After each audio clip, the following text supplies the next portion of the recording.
avocado. This money and violence I can't avoid. I'm done with the drama. A moment of silence. Metal get silenced to 40 on me. Switch at the climbing, the ladder we climbing. Add up in commas, the quarter war. Forces with no creases. Black stones in my pieces.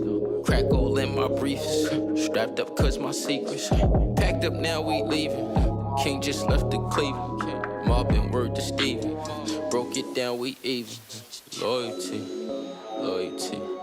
All the king with loyalty. Loyalty. All the king with loyalty. Loyalty. Streets ain't got no royalty. Royalty.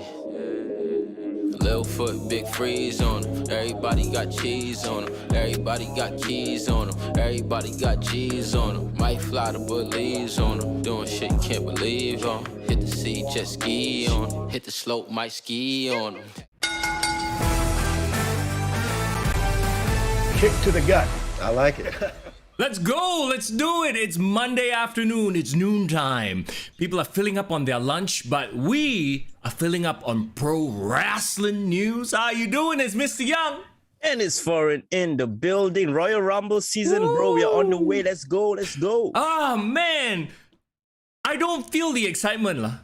I don't know if you feel the same way. And what's up, chat? By the way, Muhammad Daniel, good to see you. Bright and early. He's the first one in. How you doing, my friends? And if you're on the chat right now, please drop by and say hi, okay? But yeah, I don't know if it's because they haven't released quote unquote the full roster of people, and also looking at the landscape of pro wrestling, who could possibly come back and make a surprise entry? You know, it's like, I don't know, maybe it's a good thing I have my expectations so low that when we watch it, it'll be okay lah, it'll be not bad lah. The thing is, like, everyone's leaving WWE. Yeah. So it's like, is there even any surprise entrants left? And here's the thing, right? The people who have left that are in AEW confirm cannot show up. You're not going to see a Chris Jericho. You're not going to see an FTR. You're not, well, what about Cody? Yeah. Apparently a free agent, bro. What do you make of that? It's crazy. What's up with everyone not signing their contract? They forget, is it? Cody Rhodes lah, Kofi lah. Okay, do you think, because you know they are so meta now, right? Yes. Do you think he's just purposely putting that out there, putting the rumor out there? I'm sure he's smart enough to be, I leaked this to you, to some of these, dirt sheet writers. But actually, he's also working them, you know? Yeah, that's the thing. Like, I don't know who are the insiders. Are the insiders working or together with the wrestlers to, to start a storyline or some shit? You don't know. Yeah, and especially with someone, and okay lah, let's be honest, I'm going to give, this is a first on the show, I'm going to give Cody credit. Right now, I think he's reached the meta level where he's working both the audience, the crowds, the viewing public, as well as the wrestling media also. Yeah, that's the thing. Like, you can't deny something about Cody is like, whenever he comes out, right, it's like newsworthy, you know? Yeah. I mean, despite the fact that he may or may not think he's bigger than he is, right? Well, maybe that's his whole gimmick, that he is making us feel that way. Maybe this is such a calculated move, or maybe he really don't have lah.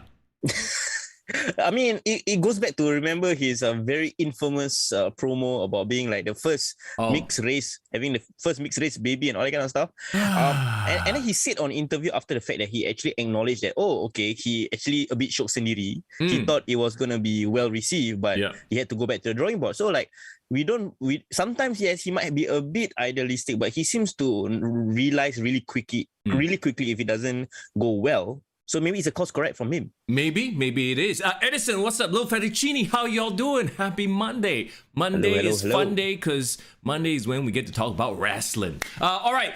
Thanks for dropping by. By the way, if you're listening on the podcast as well and you're like, who are these two talking to all the time? Every episode I listen to. Well, we do the live stream on Mondays on YouTube. So if you haven't subscribed to us on YouTube yet, please do that. You can find all our links in all our descriptions and stuff like that. Yes, for sure. Guys, thanks for joining the Discord community. That's where it's like popping. Everyone is talking there every time there's like wrestling news. So please join our Discord community as well. Yo, I love the fact that you guys are talking about all these things. And sometimes the news breaks on the Discord. I'm like, really? I didn't know that. No. So Discord link is in the channel as well. Go check it out. If you haven't already followed us on Discord or joined the Discord community, the wrestling fam, the Kick to the Gut fam, please do so. Yeah, man. And of course, if you guys want to support to us, do a little bit more, take another further step, please consider pledging to our Patreon. Please consider checking out all the tiers over there. It's all down there, bro. That's right. Let me give you a quick shot of our Patreon page. Boom, there you go. Kick to the gut. Like we mentioned, just a couple of membership levels. Hey, do whatever is comfortable for you. And if you're like, guys, I'm a little bit tight in the purse strings, it's fine. Just come hang out, chill with us, join the Discord community. We love to have you, all right? Okay, let's get down to business. Macam Mulan all of a sudden. Irvin, what's up, by the way? I was playing with my lighting a bit, I don't want to seem too fair, bro. Not fair. What? That's so random. Okay, but yeah, what I was saying is like, yes, last week we did a Royal Rumble, right? Yes, we did a Royal Rumble watch along. I hope you guys enjoyed that. We would love to do more, by the way, and maybe some just specifically for Discord. We'll figure it out along the way. Yeah. Yeah, teething issues, we're still new there, trying to get used to the interface and the new platform. But like, yeah, it's fun. I really enjoyed like talking to the fans and the listeners at the same time while we do the Discord watch along. Muhammad Daniel says maybe there will be a surprise entrant like The Rock. You are a very hopeful man. Bro, have you seen the news recently, bro, about The Rock, bro? What's the news? The Rock has signed with UFC. Oh, well, I mean, okay, no, his athletic wear brand. All right, let's be specific. So, which is funny because it's like, The Rock, he has a line of shoes with Under Armour, right? Yes, correct. Shout out to Under Armour, by the way. Hey, look, I'm wearing The Rock stuff right now, in fact. Ambassador right there. Here's the thing though. In the UFC, they don't wear shoes. So I'm like, huh? What? Similan? What are they gonna... So now apparently for walkout, for events, they will wear his shoe. But in the octagon, they won't wear his shoe because they don't wear shoes in the UFC. So I was like, okay lah. I mean, it's still a cool deal. I mean, anywhere to get his name out there. I mean, it's cool. I like that, connection, UFC, WWE. Very subtle, but still there. Subtle enough. And I mean, there's big money to be had there. So, I mean, The Rock, undeniably making dollar bills, making connections, stuff like that. Okay. I know. I don't understand like why WWE doesn't open themselves up to business like UFC. Like, can you imagine if the wrestlers come out to like rocked out gear, like endorsed gear? Wouldn't that be awesome? Well, because the WWE sells their own merchandise. Yalah, they have. What happened to the tap out stuff? Is that like dead? I don't see tap out ads anymore. Oh yeah, I mean you can go check out tap out downtown in CBD still have right? Alamak, that one just the gym. They just license the name only lah. Is it different thing altogether, right? I mean if you see John Cena, then you know that WWE still has a deal with tap out lah. Oh god. Okay. Average says he hates that they're spoiling a lot of the entries in the Royal Rumble, and I suppose we'll talk about that when we get there. We've talked about it before. Like Summer Rae even came out and said like I didn't know they were gonna spoil it so quickly. I think what it is they don't think those characters are big draws, so they're like, okay, let's spoil, never mind. We are holding and saving for the real big surprises. I mean, Summer Rae. Sorry lah, Summer Rae, bro. Yeah, I know, right? It's like, okay lah, not a spoiler lah. It's like we have bigger names to quote unquote spoil. Yeah, and also maybe they don't have enough big names, so they kind of need to get it out there and say like, hey, there are reasons to watch this year's Royal Rumble. Right? Yes, that's exactly it. They're on the back foot. We've talked about their women's division is a bit weak, and maybe it's a smoke screen so that people don't think Bailey is still out there. Oh my God, we'll get to Alexa Bliss in a bit. We'll get into it soon. Oh jeez, but there are a lot of potential returns that could happen. So I feel like I give them the benefit of the doubt lah. These quote unquote reveals, it's like a smoke screen. It's just for sure. There to make people go, oh, okay, this is actually a decently fleshed out Rumble. Anyway, let's start from the start. There's a lot to talk about, as there always is, right? But I very quickly, I'm sure you guys have seen the WWE 2K22 trailer. That 2K games released already. As a gamer, I'm a huge fan. After the disappointment of 2K20, and as well as Battlegrounds. Oh God, what a mistake those games were. What a shit show that was. I will say this though. I am cautiously optimistic because at this point, they cannot put up another stinker.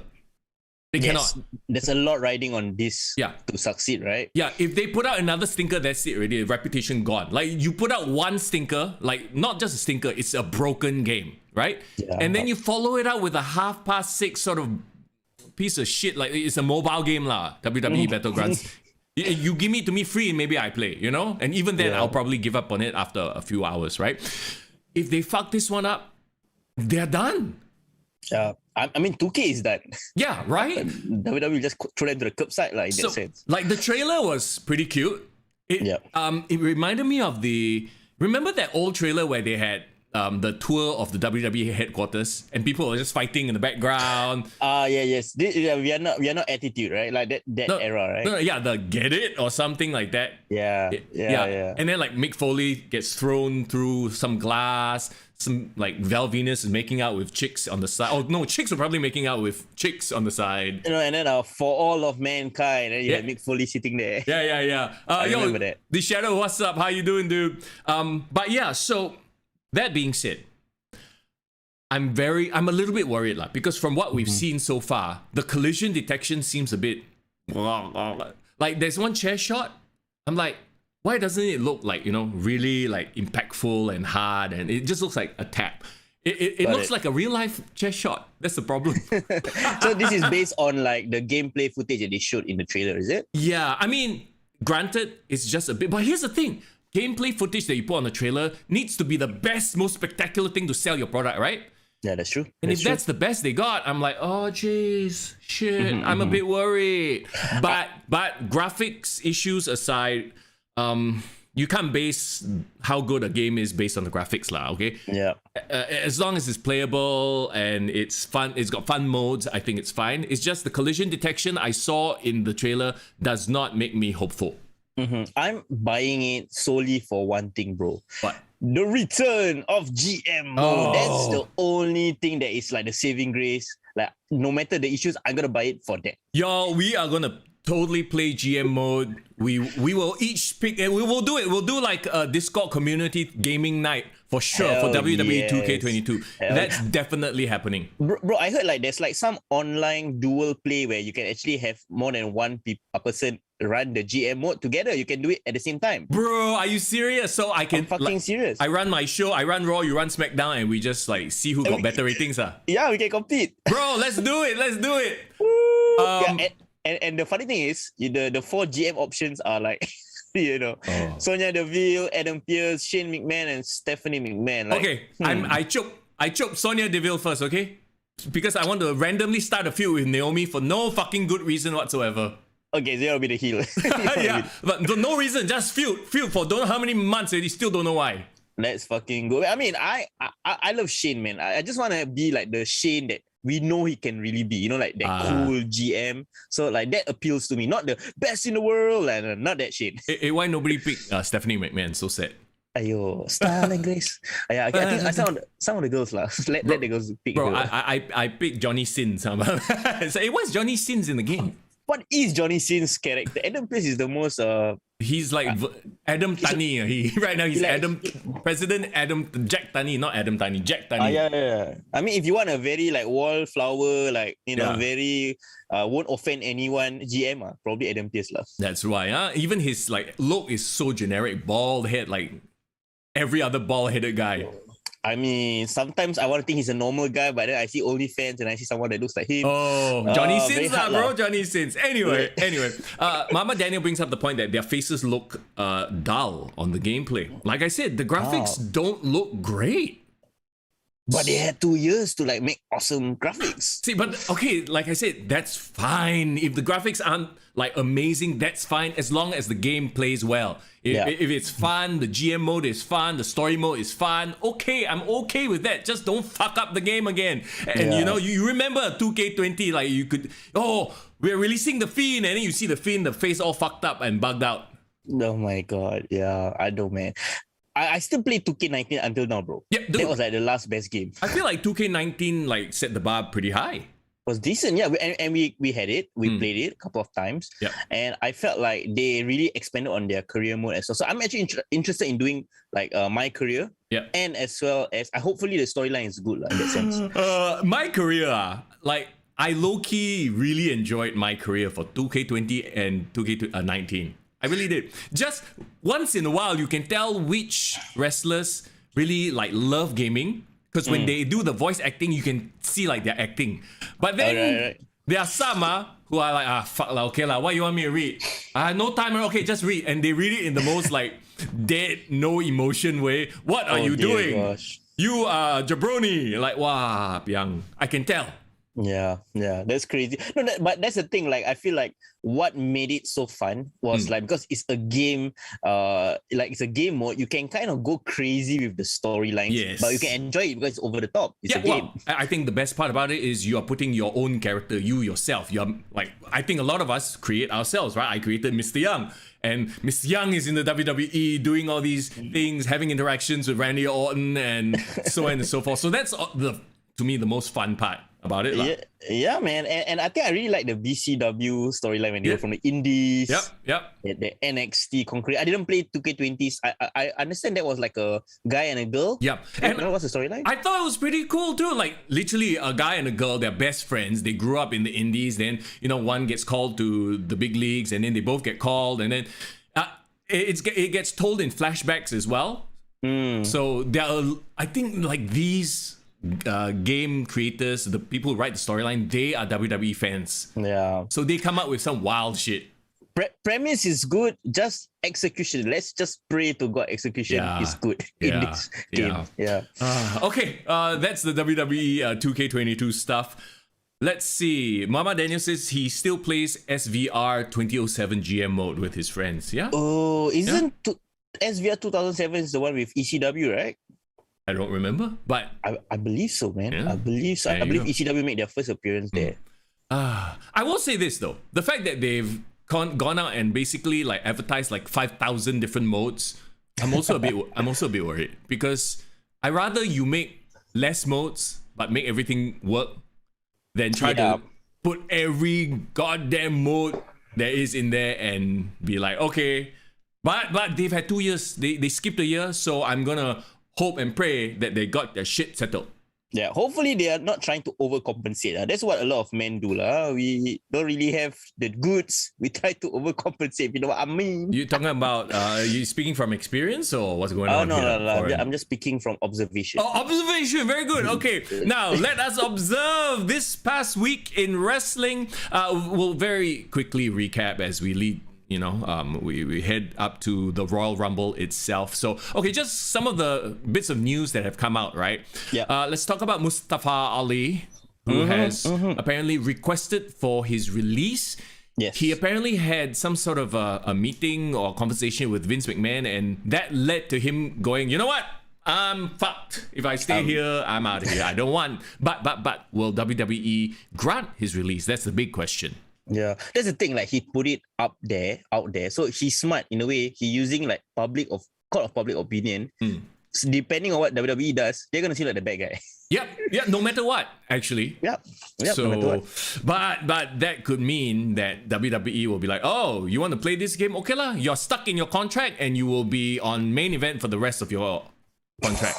Do you see his Twitter? He actually put out like the storyline that he wanted to pitch to Vince McMahon, but Vince McMahon turned it down, and he still posted like the promo of it that he wanted to do on Twitter. What was the gist of the storyline that he pitched? Okay, so right, I think I understand why it was not green light, but I tell you, if it was, it would have been crazy controversial, man. Okay.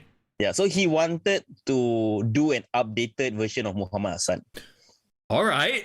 Oh, yeah. So you're listening, right? So it's essentially, he wants to create like a new America where he is the normal one, and all these like so-called like people who like are bigots and hate and do all these racial things are the evil one. So it's like a twisted, like, yeah, he got truth in what he say, which is what made Muhammad Hassan awesome in the first place. But then I think it hits too close to home because you're talking to a Republican, right? Yes. Yeah. Vince is not going to get that. It was very cool. You know why? He came to the ring. It was dark. I think he did cut the promo by himself, like before the show came on air. He wore a suit, and then it had like choir music. but the choir music is like America the Beautiful. Okay. So it's supposed to be like full patriotic. Yeah. And then he talked like, this is the America I want, you know, a land where my name is respected, you know, that kind of thing. Like my name doesn't inspire fear, blah, blah, blah. And then he wore a suit. So it's almost like he, not say mocking like Christianity in a way, like he's using the Christianity elements, like a church pastor, like this like very extravagant, you know, guy. But then he just twisting it in a way that he makes the so-called the white going church people the bad guys. Right. So yeah, like you said, Muhammad Hassan 2022 lah. Kind of for the woke crowd. Yeah, hold on. I don't know if it would. Yeah, I guess it would be for the woke crowd. Then again, no lah. In 2022, the way WWE is structured right now, there's no way that was gonna fly. Like, I mean, he has to be honest with himself here. You know, like I don't think he should be butthurt about them rejecting that idea, because everything WWE does right now is safe. You can't hurt the public image, and that's the problem with what they are right now, right? They are way too big for them to be able to take a chance on you like that. So in a lot of ways, yeah, he would do much better in AEW. Yeah, and like that's the thing. Like for example, like MCU, they can tell really, really complex stories. That, you know, touches on this like certain insensitivities as well. Yeah. But they do it in such a way that it's entertaining. I mean, I feel like Black Panther was a great, you know, analogy about like race relations and stuff like that. But they just use, you know, like cool ways to kind of mask the facts. I don't know. Maybe they're not smart enough to write it in a good way. Bro, we know they're not smart enough to write it in a good way, okay? First of all. And second of all, see, that's the problem with pro wrestling. Pro wrestling, there's that line that you can't, like, Black Panther, fictional, right?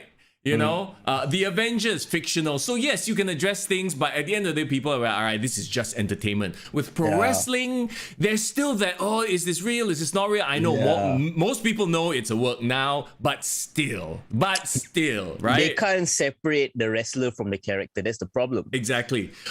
So actually, Irvin brings up a good point as well. Just as I said it, when I said like he would do better in AEW, they are on TBS and TNT. So it's like, would that even work?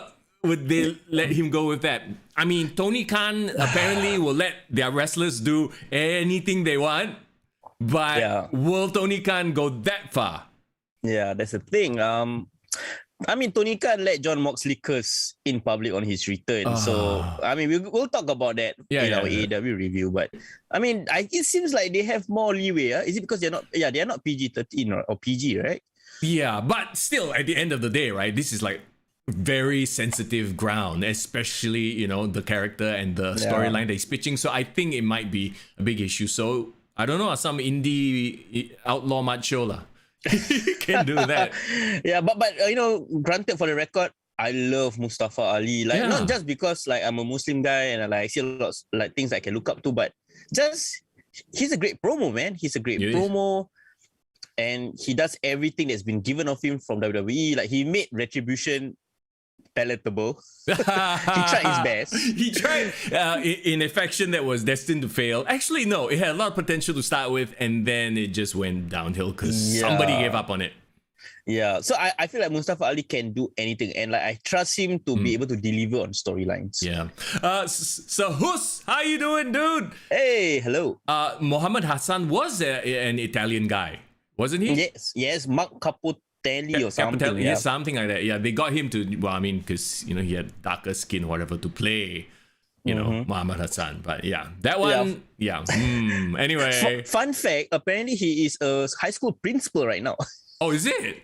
Yes, because I saw an interview he did with Chris Van Vliet, and like he's like now like in the public school system in the US. So imagine how the high school principal talk about his wrestling past. Should be interesting. Can you imagine his students every day show him? Yes, he walks into the classroom and they play his entrance music. Oh my! Walao! Kids will do shit like that one, you know. Yeah, he'll hit, bro. He'll hit. Oh boy. Okay, let's get down to Raw very quickly. Just let's touch on certain things, okay? So, Doudrop, Becky Lynch, there's that whole thing now. Doudrop is going to face Becky Lynch, right? Yes, correct. Do you like the setup? Not necessarily, but I like the matchup. Yeah. I like Doudrop contending for the title, and I like that bringing new faces into like the women's title scene. Yes. Yeah. But we all know what potential Doudrop Piper Niven actually has, right? We've seen her in NXT UK. The problem here is, right, and watching Raw, right, I'm sure I think she's DOA already, bro. We all know she's not going to win. Right? At Royal Rumble, Becky Lynch is going to hold the title all the way to WrestleMania. I'm pretty sure of that. Yeah. And Doudrop is just, first of all, the name and everything, whatever. There isn't much momentum. And she flopped the finish. Oh, I saw. Yes. Yeah. Shit. Yeah, man. That was rough. Yeah, with the tag, right? And then she like went to pin, but there was some weird mix-up. She forgot that she wasn't the legal competitor or something like that. I mean, I guess she's still green. Like, even though she is experienced, but she's green. I don't know. Yeah, well, she had a moment, and I'm just very afraid that, backstage they are gonna be like, well, if she can't pull this off, then at that level you should be able to pull everything off. Okay, quick question, bro. Who is more? I don't know. Like, who do you root for more as a more legitimate competitor? Okay. Liv Morgan or Doudrop? Wow. I hate to say it, but Doudrop and Liv Morgan have shown that they are not ready for that top tier main event spot. Maybe in a few years, but they are just not ready. Doudrop's promos are okay. Liv Morgan's promos are fucking cringe. Like, and her in-ring work is no Bret Hart, it's not even like, I don't know, give me somebody who's midway. Nikki Bella? Yeah, I mean, maybe she's kinda at Nikki Bella, not even. Because she doesn't have Nikki the Bella experience. is better. Yeah, Nikki. So like, Liv Morgan is nothing but a look right now and a vibe, right? So It's a vibe. So that's a problem because she might sell some merch, but I don't think she's gonna be the breakout star. Not of this year. Yeah, I mean, so you did mention that you're gonna take back like this video that we did. Yeah, we did a video. By the way, we do other pro wrestling content like listicles and stuff like that. You can check it out on this YouTube channel. If you're listening on the podcast on Spotify or Apple Podcasts, well, go to our YouTube page. That's where all the action is. Yeah, man. Thanks for bringing it up. I hope like those who are listening right now really enjoyed this past weekend's Royal Rumble themed video. That was fun to make, bro. The best Royal Rumbles to watch before you get to this year's Royal Rumble. Just a quick mention. Hey, do us a favor, hit the like on those videos, hit subscribe if you haven't already to the YouTube channel. And I'm going to sidetrack for a bit, right? Because over the weekend I was a bit bored. I was playing Magic the Gathering online because I'm like the biggest nerd in the universe, right? So. No, because like my two games. My main game is Dead by Daylight, but I can't watch wrestling and play that game at the same time because I need concentration. For both, yeah. Yeah, sure. but with like a card game like Magic, I can because turn-based, right? So in between, I'll look down at my iPad. So I was watching the WWE Network. They were showing the best of Royal Rumble of the 2010s, right? Something like that. Wow, here's the thing: the best of Rumbles that they showed were all horrible. I even posted I got so upset, I posted about it on our Discord. I can't remember which year. I think you can tell me. We had 3 commentators go into the ring. Oh, I know which story. Booker T, Jerry the King Lawler, and Michael Cole, right? And then you had Mick Foley and Santino fight Socko versus the Cobra. Yeah. And I was saying on the Discord, it's like, wow, not a single main event star in sight until like maybe Y2J and Randy Orton came in. Everyone else was like, where are they now? Yeah, that's crazy, right? Because that's one of the years that you weren't watching it live or wasn't really into wrestling at that point. Yeah, time, right? I stopped watching. I was watching UFC at the time, and now to watch it back, I'm like, wow, no wonder I wasn't interested. Yeah. That was 2012, if I'm not wrong. That means did you miss the entire Rock versus Cena storyline? Oh, that one I went back to watch because they headlined WrestleMania, so I have gone back to watch all WrestleManias. Okay, so like you watched it after the fact, like when it was happening, the whole story was happening, you weren't aware? Yeah. Oh, wow. That's crazy. It's crazy, right? So who says I refuse to see McMahon rip his quads again, don't Well, I really like, I don't understand why he couldn't have just said from backstage, restart the match. Yeah. No, he had to fucking come up and tear his quads. That is like, it's over lah. But that was actually one of the better Royal Rumbles to watch throughout the era, and we posted it on our list. So Muhammad Daniel says 2012, 2015, 2017 were the ones they showed. And I watched the one where Sheamus won as well. It was quite like... That's the same one. That's the 2012 was that the one? Oh, okay, there you go. The one day was... Yeah. Very lean year, let's just put it that way. I feel like the Royal Rumble is a very good indicator of how the company is doing in terms of creating stars. Yeah, but here's the thing, like the best Royal Rumble in recent memory, easily for me, 2020 Royal Rumble. Yeah, I agree. Great. You preach, brother, you preach. Yeah, great story, but I mean, 2020 wasn't really a great year for WWE. No, yeah, but I mean, pandemic aside, but like really, I thought like WWE can tell good stories if they know how to tell a good story. Yeah, or if they want to, I guess. Because it was the Brock Lesnar thing, the tale of like 2 Rumbles where he dominated the first half, and then when he was eliminated, it was Drew's, and then Edge's return. So no, it was a tale of 3. It's Rumbles. a 3-story arc. Yeah, and then 2021 was a bit forgettable. I don't even remember what happened last year.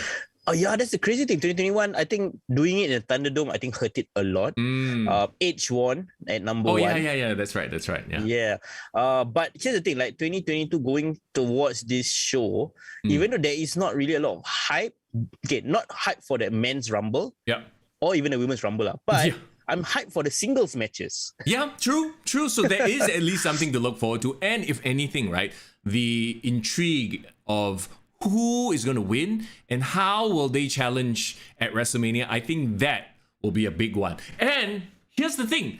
Let's not also forget, as I believe those of you listening to the podcast can't see this, but Foreign is like talking off screen. So I think somebody is kachiaring Foreign. Who's disturbing you, bro? Oh, no. I'm just saying like my brother is like walking past here and there. So I'm just asking him, keep the door open so the internet, give the internet life. Oh my God. I want to bring this up because this is hilarious. So finally, Foreign went and bought a Ethernet adapter for his MacBook Air, right? Yes. And I was like, okay, good. We'll have a lag-free experience this week. And then he just realized the connector is wrong. Bro. What? Bro, preach. I am so pissed off with myself. Oh. And here's the worst part. I went to Challenger. I tell the guy, bro, this internet adapter, is it compatible with MacBooks or not? And he said, yeah, MacBook, no problem. Mac, no problem. But okay, here's the thing. MacBooks have many different models. Going by year, will have different ports. So it's like you need to specify which year and what kind of port. Yeah, so I blame myself, of course. But I also blame that guy. Yeah. He never asked you the relevant questions. Checked, man. Yeah, but you know what's crazy? Like I was telling you, right? I have a very good internet cable itself. Like it's super long. I'm very proud of that. That's what she said. Yeah. The only problem, can't chocho inside. So that's also what she said lah. Oh my God. Okay. Anyway, let's get back to the pro wrestling, shall we? Bro, while you talk, let me open the door a bit more. Okay. Oh God. To let the internet connection in, the Wi-Fi waves in. Okay, what else do we have happen on Raw? We had Kevin Owens and Damian Priest. Well, I can see what Foreign does in his off time. Look at that keyboard at the back. I don't know why. Do you guys remember the show, The Friends? And then Ross had a keyboard. So yeah, this is what I picture Foreign doing in his free time. Play his keyboard and sing songs. Yeah, man, I'm a musician, bro. Bedroom musician. Edison says Farhan got swerved by the Challenger staff. Yeah, Challenger staff turned heel on you, bro. Bro, clearly he is not a wrestling fan. He doesn't watch the podcast. He doesn't know how important this is. Jason from Brunei, what's up, man? It's good to see you. Yo. What do you think about Damian Priest and his I have a Damian side, I have a Priest side? That's business. That's literally what they're gonna go with. Yeah, that is like, oh, don't piss me off. You might bring out the Damian side. I mean, anything lah. Just give you some character development. Why not? Why not? I don't hate it, but the concept is just so dumb and basic. Like you can literally picture some writer sitting down. Actually, his name is Damian Priest, so he got bad and good. Let's make him look like that. I mean, okay. Then again, if you think about it, Archie of Infamy, like without context, like doesn't make sense as well. Yeah, true. Yeah. So like he kind of owned it. But here's the crazy fact, right? Out of all the 3 NXT like call-ups, like him, Keith Lee, Karen Cross, who would expect Damian Priest is the one that survives? Exactly. And isn't he the oldest one of the lot as well? He is the oldest, yeah. He's like a veteran at this point. Okay, well, maybe he played the right cards and, I mean, he's talented, like, he's good, like, Yeah, you know what is the right card? What? He cozy up with Bad Bunny, bro. Oh my god. Pandai. Oh shit. Booker's T. Yeah. Let's not go there. Let's not go there. So I wonder if they're going to follow this up with Kevin Owens winning the US title. I like that. I like Kevin Owens like having a title on him. And also I like the fact that Sami Zayn apparently resigned. Oh yeah. Shocking, right? We were all like, oh, El Generico, Kevin Steen, they all sure fuck off to AEW. No, I think WWE, they were like, we better stop losing talents. Yeah. No, I think they're smart. I think they're smart.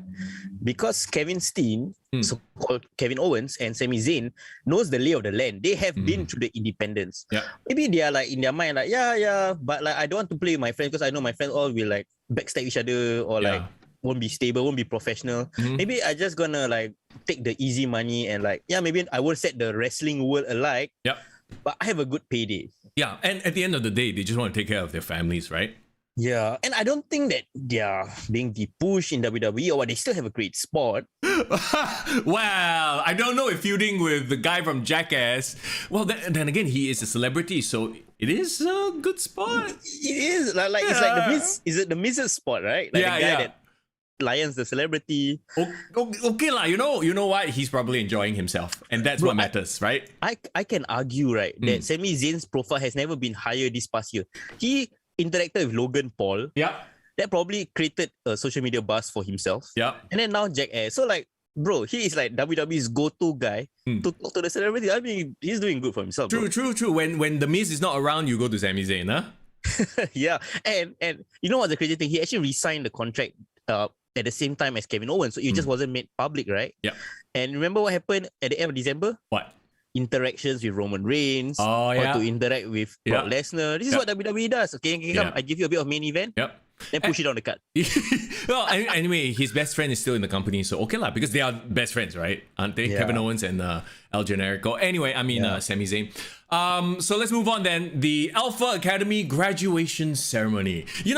Here's the thing. I didn't know that Chad Gable and Otis had such a history. Oh, okay. Apparently, it was on social media. Actually, Chad Gable posted something. Like, he posted a picture of them, like, rooming together when, doing the amateur wrestling stuff. So they were a thing. So they know each other back from amateur wrestling days, yeah? Yeah, and he put out, like, a very, like, heartfelt message. I was like, holy shit, I'm actually rooting for these guys now.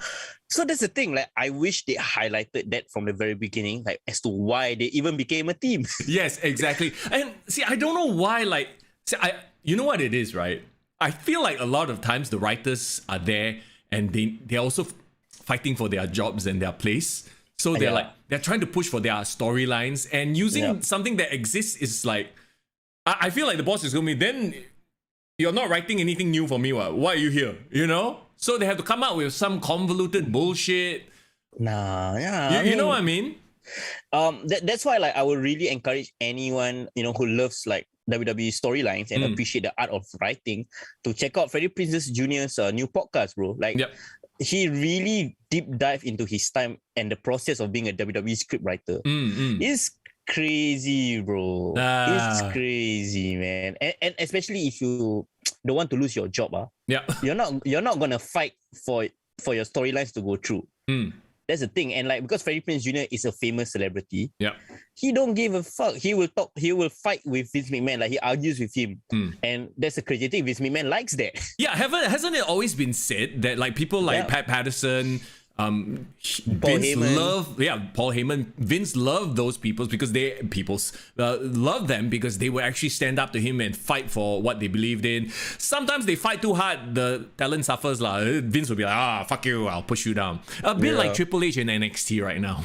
Perhaps, and that's crazy. Like, but then I don't blame them, because like, if for example WWE is your dream job, all your life you're a fan, you just want to be here for life. You're not gonna step on toes, right? Yeah. True that. Let's talk about the graduation ceremony. Did you enjoy? I thought it was sports entertainment. esque. Like, you know, I'm not gonna say, oh, you know, this is nonsense, because it's like I'm watching sports entertainment. I'm gonna expect shit like this, right? Yeah. It wasn't the best, but it wasn't the worst, and then it sets up a rematch. So I'm actually quite okay with it. My one takeaway from that whole thing is that with every single day, right, Chad Gable just becomes more and more like Kurt Angle to me. Doesn't he? He is. He even looks like him a bit. A little bit, huh? And he actually has personality. He got mic skills, right? Yes, he does. Remember when they couldn't figure out anything for him and then call him Shorty G? Oh fuck! You remember Shorty G? Let's just delete that from memory, bro. Yeah. Well, thank goodness that he has this thing, and with Otis. I mean, Otis went from the trucker guy, the heavy machinery, to love interest of Mandy, and then now, you know. I mean, he's Vader now, lah. He's essentially Vader. Yeah. So I mean, I actually really, really liked it, and I like that they got the rub from RKO Bro. Yeah. It seems like they're gonna have like a blow-off match, maybe Royal Rumble. But I don't foresee them losing the title back to RKO Bro. I really think Randy and Riddle will have a feud going to WrestleMania. Yeah, I think their time is kind of up. You know, it's time. So where better to have their blow off, their big, you know, turn. The question is who's going to turn and when. Yeah. I low-key really enjoyed their song though. Their remix song is actually one of the better remixed themes, you know. Yeah. So I'm gonna miss that. But like you said, like I think the time has come for them to go. It's like AJ and Omos, like it was time to go. The problem with AJ and Omos is like I don't know what to say about AJ and Omos, because it seems like the blow off has already happened and it was so weak and lame. It was weak, that and now Omos is like 24/7 title contention. Okay. We'll get to Omos in a bit, okay? As we look at the card on Raw, let's see, we got Austin Theory beating the WWE's favorite jobber, apparently, mid-card jobber, main event jobber, Finn Balor. How the mighty has fallen. I wonder right now, like, when is Finn Balor's contract up? Yeah, man. Like here's the thing, like he already put in the work to revitalize his character in NXT. Yeah. Bring that Prince back, man. Or he turn him heel, for God's sake. Like he can. You know? Bro, at this point he has like nothing. He's basically come back and become his like previous Finn Balor self. Yeah. And he's just using his name value to put over other people. And at some point, it's going to be like a Dolph Ziggler, like a Robert Roode. We know what caliber of wrestler they are. But you keep having them lose and lose and lose and lose, they will lose their shine. You know, like, I wish like the Prince gimmick wasn't on NXT. I know it worked for NXT, but like I wish Vince or someone managed to make it work on the main roster. Yeah. It would have been better see, because I feel like no one watches NXT. Like the management doesn't really give a shit. Oh no! I'm pretty sure they don't. Yeah, they'd be like, so, what happens on NXT is in a multiverse. Yeah, it's like an alternate universe like that. For me, right, I feel like, especially when I was watching back the 1992 Royal Rumble, 2002 Royal Rumble recently, just randomly watching old stuff. There were so many stars. And they might not be hot at that point in time. Like, for example, like you talk about like a Rikishi or Jeff Hardy, they were really hot. Yep. But their name value is always there. And it's like, you know, like anytime if they become a contender, you will still root for them. The problem with WWE now is that if they're not in contendership, they completely lose. Yeah. They completely lose their luster or star quality. They're bland. And this goes back to what I brought up last week, right? Yeah. When we watched the old Rumble, like everybody, even if they are lower on the totem pole, like some jobber or mid-card main eventer, everybody had a character. Now there are so many interchangeable people, you can just literally forget their names and not remember what happened. Yeah. For me, I randomly watched the 2018 Royal Rumble. You know what's the craziest stat? Since you're talking about Finn Balor, the Iron Man for that Rumble was actually Finn Balor. Oh, okay. Do you remember like the final six was like Cena, Orton, Rey Mysterio versus Reigns, Nakamura and Balor? It's like the new school versus the old school. Yes. Yeah. And it's so crazy to see like how over Balor and Nakamura was. Yeah. And it almost feels like you guys are NXT guys, huh? Oh, we hate NXT now. The old NXT. So anyway, Irvin says apparently the AJ Omos thing was to see how Omos could do as a singles, and he failed because AJ is the best worker they have on Raw. That's, you know what, I'm not even gonna argue that. That sounds like what happened. Essentially, AJ Styles gonna be fine whether with or without Omos. Like, he's gonna go back to being awesome no matter what. Yeah. So they were essentially testing us. Say if you can't have a good match with AJ, you cannot have a good match with anybody. So they go and put him against Reggie. From AJ Styles to Reggie, right? It's like going from like business class to like Garuda Airlines, bro. Hey, what do you have against Garuda, bro? What's wrong with you? No, it's going from business class to sitting in cargo. How about that?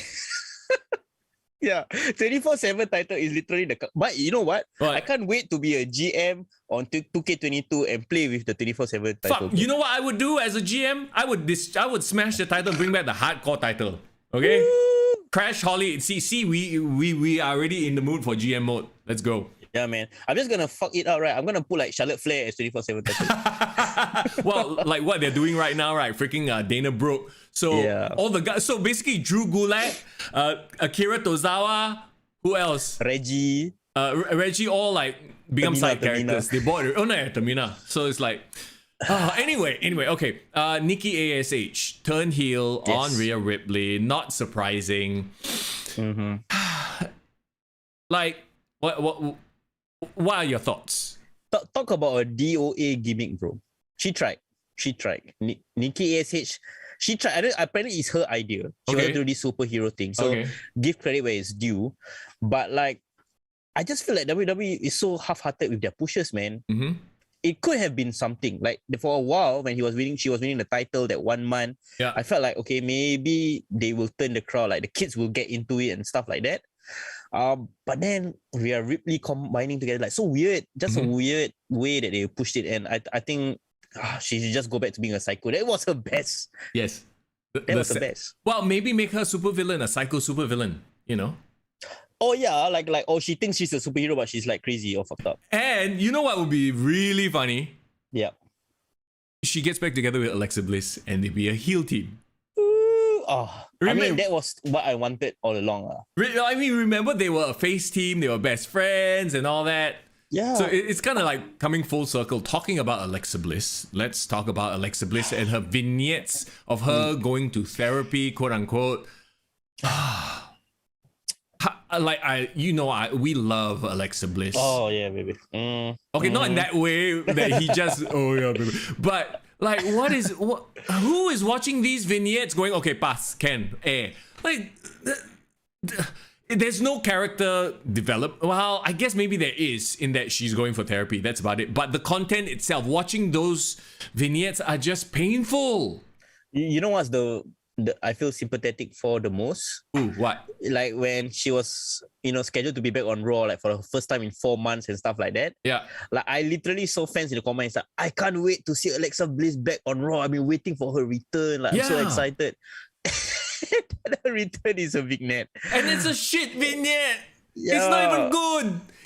Just at this point, just fucking have her show up at the Rumble. I think she will make a better impact. And have her come back as whatever form you want. You don't need to explain it. You can explain it post-Rumble. Yeah. These vignettes are just a complete... The Fiend is long gone, right? Yeah. No, these vignettes are just a complete waste of time. And it's not even about the Fiend stuff. She's talking about Lily and how she still can't let go of Lily. Like, what the fuck? Who cares? Yeah, let it go, man. Let go of that freaking doll. Stop it. It's so... Stop it. It's not even so bad you have to watch. It's so bad I don't want to. I will skip it. But that's the thing, like, we love Alexa Bliss and we feel bad for her that she can do so much more. Like I really feel like if she goes back to her goddess days, which everyone in social media seems to want that. Yeah. Like she can actually even be pushed to title contention, you know what? I'm gonna hopefully, like, I know these vignettes have sucked, right?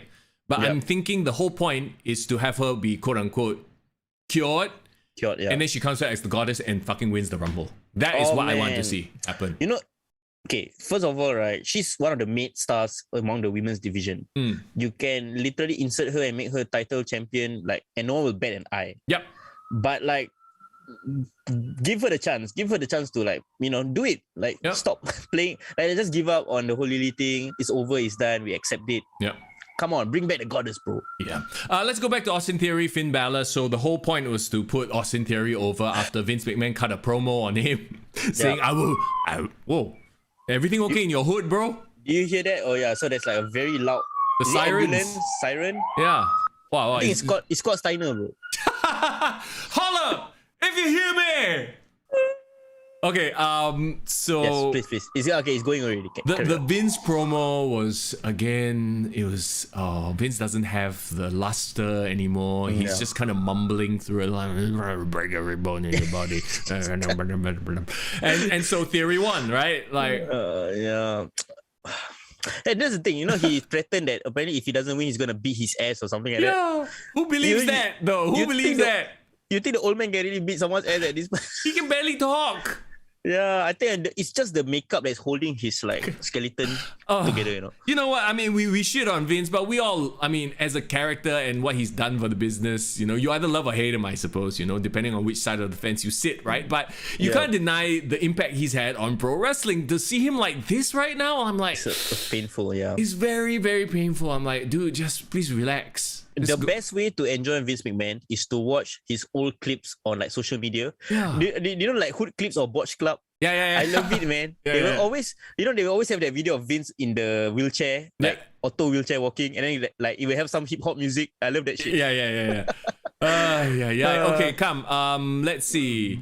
Beth Phoenix got whacked in the head by a bus with a brick. Yes, a brick. Yes. Okay, so yeah, I mean, this is just all a lead up to Royal Rumble, right? That's fine for me. Any, are you interested still in this mixed match tag team? I am. I want to see how Maurice and Beth do, actually, because we all know that Edge and Miz can go right now. Yeah. I wouldn't be surprised if I see Beth Phoenix, after winning this match, enters herself into the Royal Rumble. Oh, why not? Actually, Why not? Here's the thing, right? They are so anemic when it comes to their women's division right now. They might just have some of these people who have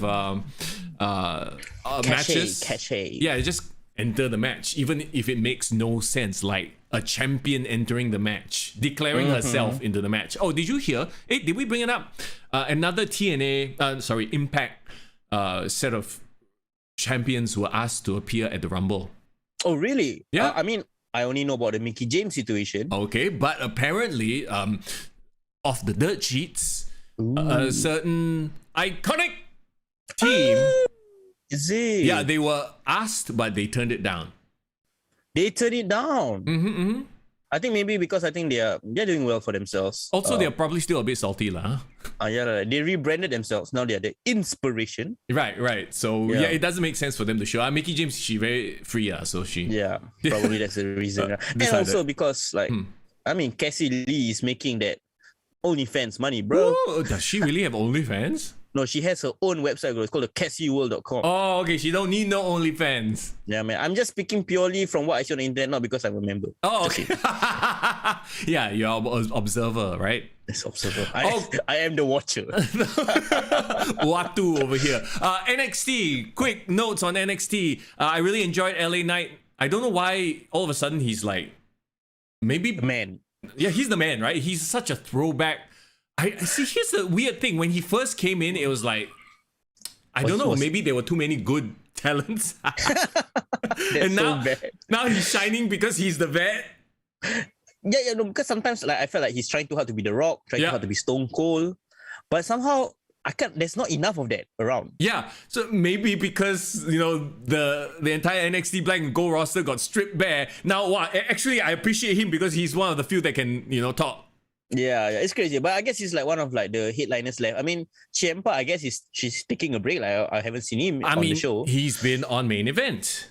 And when wrestlers go on Main Event and Superstars and whatnot, it's for the writers and the big wigs to see how they will do in the ring. Yeah, perhaps the Pete Dunne as well. So Pete Dunne, Tommaso Ciampa, they're probably getting called up soon enough. Here's the thing, like every time there's a call up, right? How does that affect the current main roster people? Because, for example, you got 20 people in NXT, maybe 40 people in like Raw, SmackDown, for example. You get 5 people from NXT, you become 15. Yep. And then it becomes like an additional 45. So like the roster gets more and more. I think the next step is for them to get fired. Or you bulk up the 24/7 division. Holy crap! Yeah, I don't know, man. But can we talk about Dante Chen? Of course, My we're gonna man. talk about Dante Chen, who made his big return. I mean, they had a vignette for him and everything, you know. So I'm like, okay, all right. A lot. So yeah, he had a match against Guru Raj. The match didn't even take place because guess who's back as well? Duke Hudson. Yeah, that's right. The poker player turned angry ball guy. Yes, who had, for all intents and purposes, had actually a storyline in the new NXT 2.0. Yeah. Got to work with Cameron Grimes. So, like, it's like a step up, bro. Yeah. We are literally watching Dante Chen's career, bro, from BCW to WWE. I know, right? It is exciting times. I just hope I hope he doesn't turn out to be a stepping stone for Duke Hudson.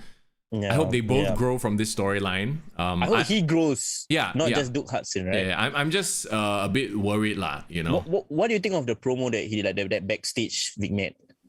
I don't know what it is. He's still finding himself, in my opinion. He is. Like I like that he has that confidence when he talks. Yeah. But it's just about that there's no story yet. Yeah. I mean it feels the art of the promo.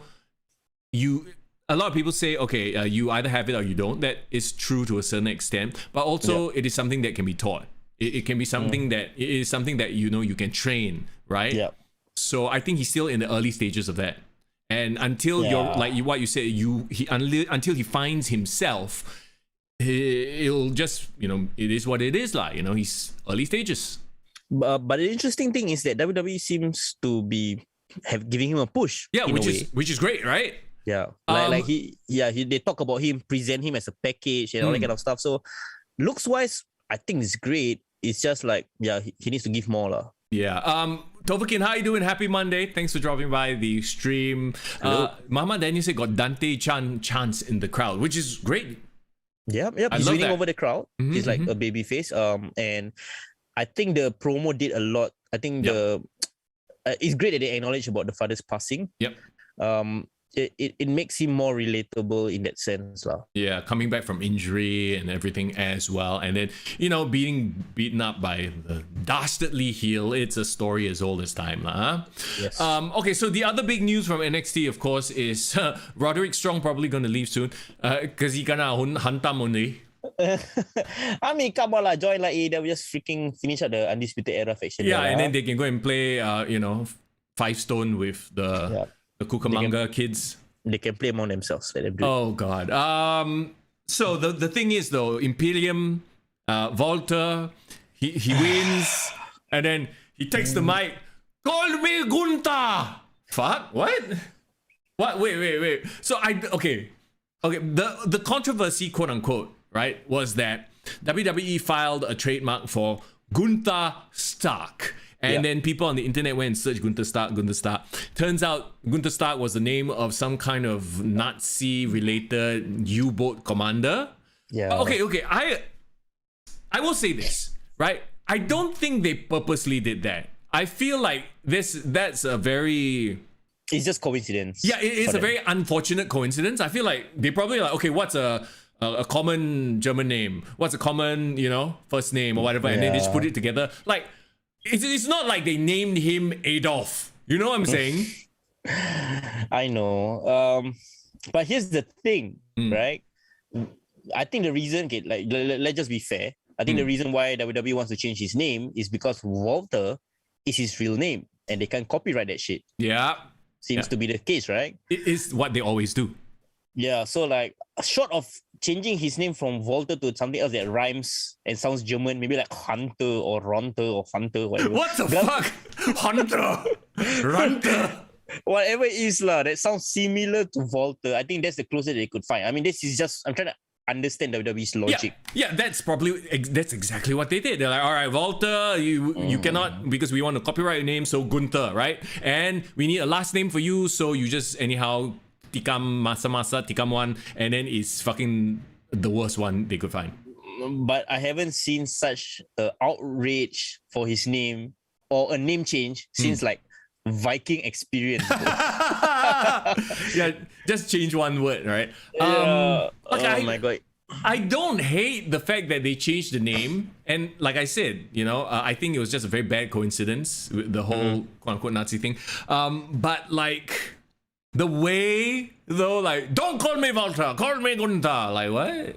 It was kind of why, bro? Why? Yeah, if they can somehow change the name through a logical reason, like in storyline, I can still accept. Like, I remember when Kenta came to the NXT, and then like he came and then the screen behind him changed Kenta to Hideo Itami, right? Yeah. Like there was like a reason behind it. He said like Hideo is inspired by blah blah blah. Itami is like one of his favorite wrestlers, blah blah blah. Like, or even a Finn Balor. Remember when he was contending for the Universal title? Yeah. He did this promo where he explained what is Finn. Finn is like a legendary character from Ireland. Balor is like a demon. Yeah. So I can like accept no more Prince David. Okay, this is. But what the fuck is Gunther, bro? Gunther is the guy from Friends, rest in peace. Who lasted for Rachel all like 12 seasons, however that many seasons. But no one cares for her. Yeah, poor thing, huh? Irvin damn funny lah. He says change his name to Walter, VALT. Can already. Yeah, why not? Walter still says the same. Still says the same. Yeah, that's so smart. Like, I am surprised, bro. There's no one making Friends memes of Walter, like Photoshop his face on the Gunther character. Yo, well, if Gunther was Walter, he would have chopped the shit out of Ross. Okay, Ross would be dead. Yeah, bro, he would sleeper hold him from the back of the couch over the bar. That's it, die already, that's it. Yeah.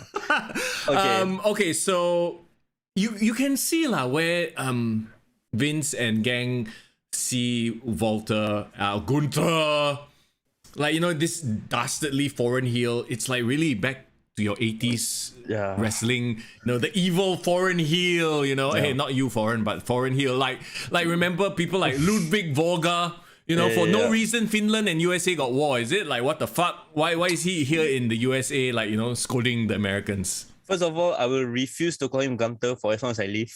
No, call him Gunther. Okay, Gunther, yes, I will refuse to call him that. But he snatched the mic. He said, "Call me Gunther." No. But I'm happy that he's getting more of more exposure. Yeah. I think he finally moved to the US, right? Yeah. Permanently. So like, I fuck it like Gunther versus Brock Lesnar. Give it to me, bro. Bro, that's it. That was what I was thinking about, man. Imagine that fight. Imagine like how badass if they really push Gunther into this role of dominating heel. Yeah. On SmackDown or Raw, whatever, right? Like the look, the vibe, everything, and then you have a conquering Viking versus the Gunther. Yeah, I mean, that's cool. Yeah. That's really cool. Don't whatever happens, don't give him a mask and let him wear S&M gear. That's all. That's all I ask for. Okay, bro, cannot, huh? No. Don't change anything about his business. I think if you change the music from his awesome classical music to some hip hop pop shit, I'm gonna just die. I'm just gonna lose my mind. G-Dog, he comes out, yo, my name is G-Dog. Oh no. Then he plays some like Euro techno music. Oh my god. And then he come out with Fabian Eichner and you know what? Actually bring the whole Imperium up. Because Fabian and Marcel, right? Yeah. They can just be like the henchmen lah. Bro, I fuck with everything about them, man. I love the fact that like they consider the mat sacred. Yeah. They do their wipe. Everything about their business is perfect. Don't change anything. But bro, that's the thing. When they go main event, the writers are gonna change things. They're gonna be we're gonna make this ours because this was not ours. This was their shit in NXT UK and NXT Black and Gold. Now they're gonna tweak here, tweak that. You just watch one day they show up on Raw, and then the last name all changed to like freaking who's the one from Italy? Who's the one from Italy? Fabian, is it? Fabian Eichner, yeah. You watch, they changed his name to like Mussolini or some shit. Mussolini! Or some shit, Yeah. Oh man. But you know what? I'll still support the wrestler. Real name Walter. I'll still support the guy. Yeah. And let's hope he will have like like an awesome, like, man, let him fight Lashley or Big E or somebody even that size. I would love that as well. Dude, he could go in and like legit. I would watch Gunther versus Omos. and have Gunther destroy Omos. Because we all know He will Omos. destroy. Omos, we give up already. He cannot lah. Bro, let him come in and just like I just want him to like, if they do like a surprise US challenge, open challenge or what. Bro. If Kevin Owens wins the title, then after that Gunther comes in, answering the challenge will be awesome, man. Bro, fuck the US title. You have a talent like Gunther. You put him in the Royal Rumble and have him chop the shit out of everybody. Let's go. Fuck. Come on, Gunther in the Royal Rumble. Fuck lah, Walter in the Royal Rumble. No, I'm not gonna change. I'm gonna call him that. I'm gonna beat you in the submission. Gunther, Gunther, the Euro trash. Oh no, then they will sound like Daft Punk. You know, like the Daft Punk, the Giorgio Moroder kind of music. Yeah. Oh my god. But you know what? Even Braun Breaker is like kind of like, I'm getting used to the name, unfortunately. Yeah, you have to lah. If they beat you over the head enough with it, I think okay. Honestly, what we're gonna see is Braun Breaker versus Gunther for a while, and that looks like a really, really awesome matchup. That would be dope because like if Walter try to chop the shit out of Braun Breaker, he's a beast. I think he probably like, yeah, I eat chops for breakfast. You know what I mean? Chicken chop, mutton chop. Yeah. Okay, let's move on then to SmackDown. Okay, we'll jump into AEW stuff in a bit lah. But SmackDown, basically is the Roman Reigns show and Roman and Seth stuff. You notice Seth mentioned Mox instead of Dean. He did. I acknowledge the fact that Roman Reigns 508 days or how many more than 510 days nowadays. You gotta acknowledge him. Yeah, man, longest reigning. Like he is ultimately the only reason why I tune into SmackDown. Yep. Only watch his segment, so why not? Which is kind of sad because hasn't SmackDown always been like the land of good wrestling and like it was better than Raw for a long time, and then a lot of stuff just fell apart, right? Yeah, kind of. But what is interesting is about the reaction is Seth Rollins getting babyface reactions. Do you hear that? Yeah. Actually, both of them getting cheers, so they have transcended the whole like heel face dynamic, so they can play either role anytime, which is great. It just means that you've built them as stars already. Unfortunately, nobody else on this card is star like that. A star, Kofi Kingston beat Madcap Moss. Nobody gave a fuck. Big E came out. What is Big E doing here?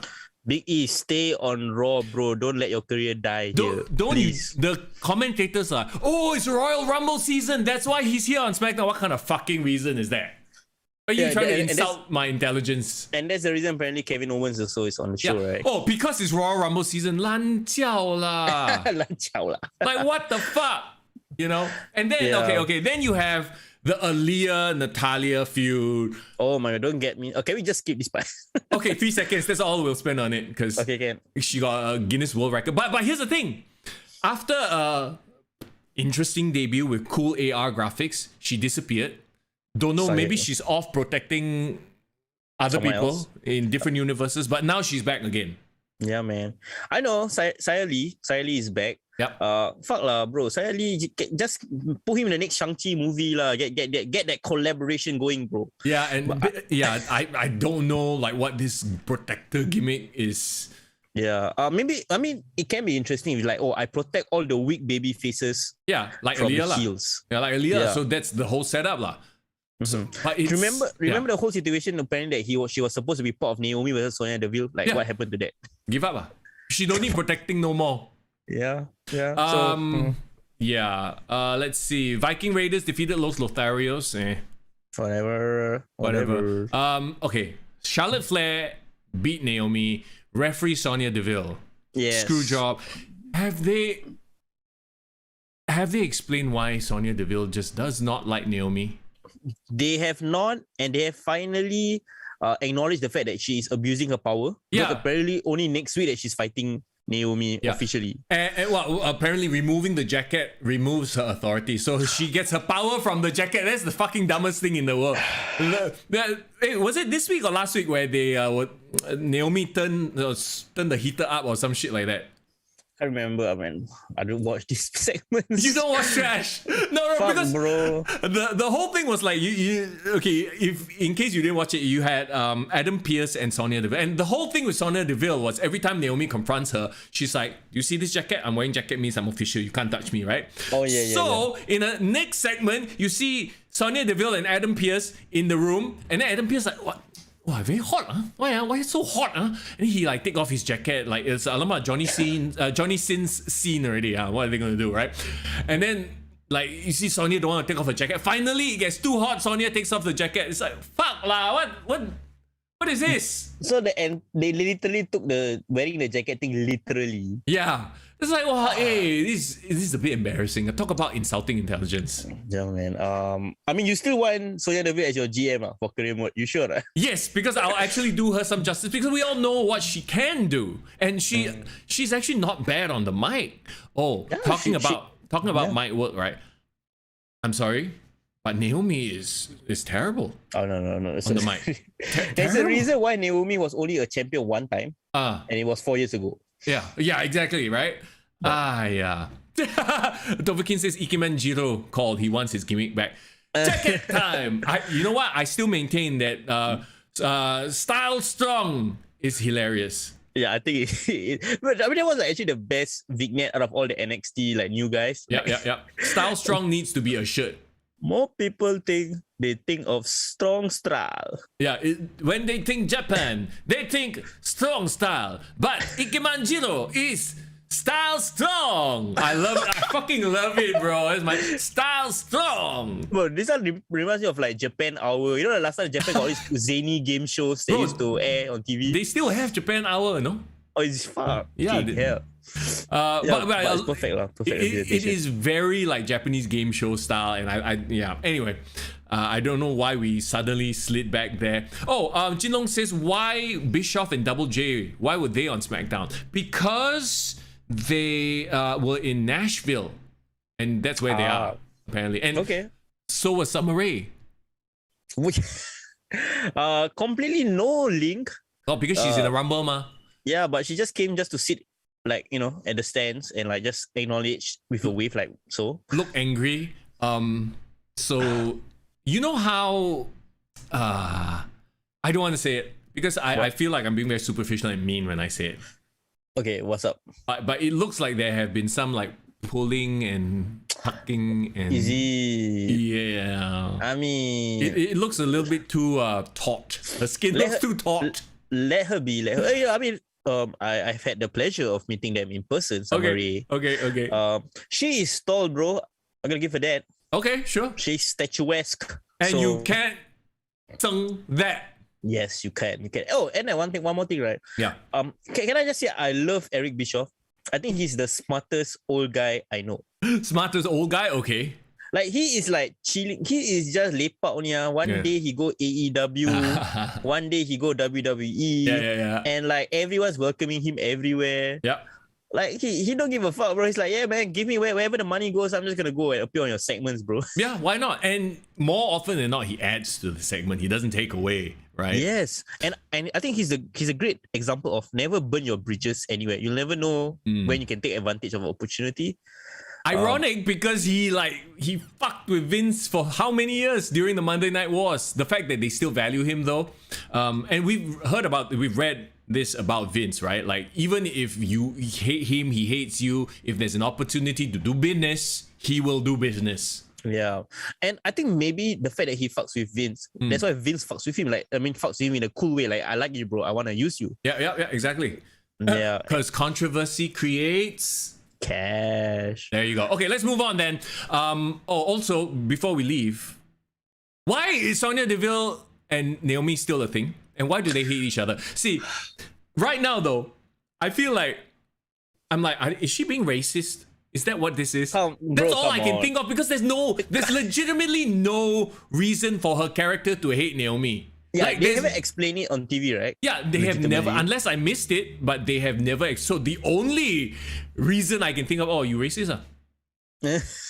Oh my god, this is a bit problematic. It is, isn't it? Like, okay. Anyway. Fuck it, Naomi. go join the bloodline and get your protection, bro. Yes. See, it's not like Sonya is healing on other girls also. It just yeah. Only one. Yeah. Why? But that's why Naomi has to be the one. All right, let's move on. Sami Zayn, insane, and then he was like doing all the the jackass stunts, zapping himself with the thing. But guess what? The things weren't turned on. The self-defense, like the taser, was not switched on. Ha ha ha! And then Johnny Knoxville found out, and then he actually zapped him for real. Sports entertainment, yeah. Yeah, I mean, you know what? Sami Zayn, respect you, bro. You make anything like bearable. So give it to him, lah. Yeah. No. Okay. What I thought was quite dumb was obviously they piped in the zzz sound, right? Yeah. So when Sammy did it to himself, like the sound like on cue, not bad. But when Johnny, I think he don't know, like they didn't know exactly when he was gonna zap. Yeah. So it sounded off. So I was like, wow, this sounds so lame. Delete a bit. Yeah, it was so. Oh man, okay. That's the thing about wrestling, right? It's like sometimes you just have to embrace the lowbrow entertainment. Yeah, you do. Well, embrace for what it is, man. Here's the thing: don't need to play the sound. Like just react, right? Just react. This is theater of the mind. Theater. That's what wrestling is, right? Like I know it adds to it, but people are not dumb. People know the zzz is piped in from the speakers.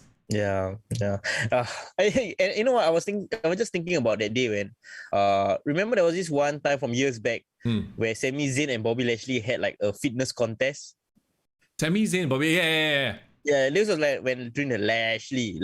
And there was a period where Sami Zayn introduced Bobby Lashley's sisters. Yeah, I remember. Oh my god! So like in a way, things have improved for them both, lah. So like I can't really hate that.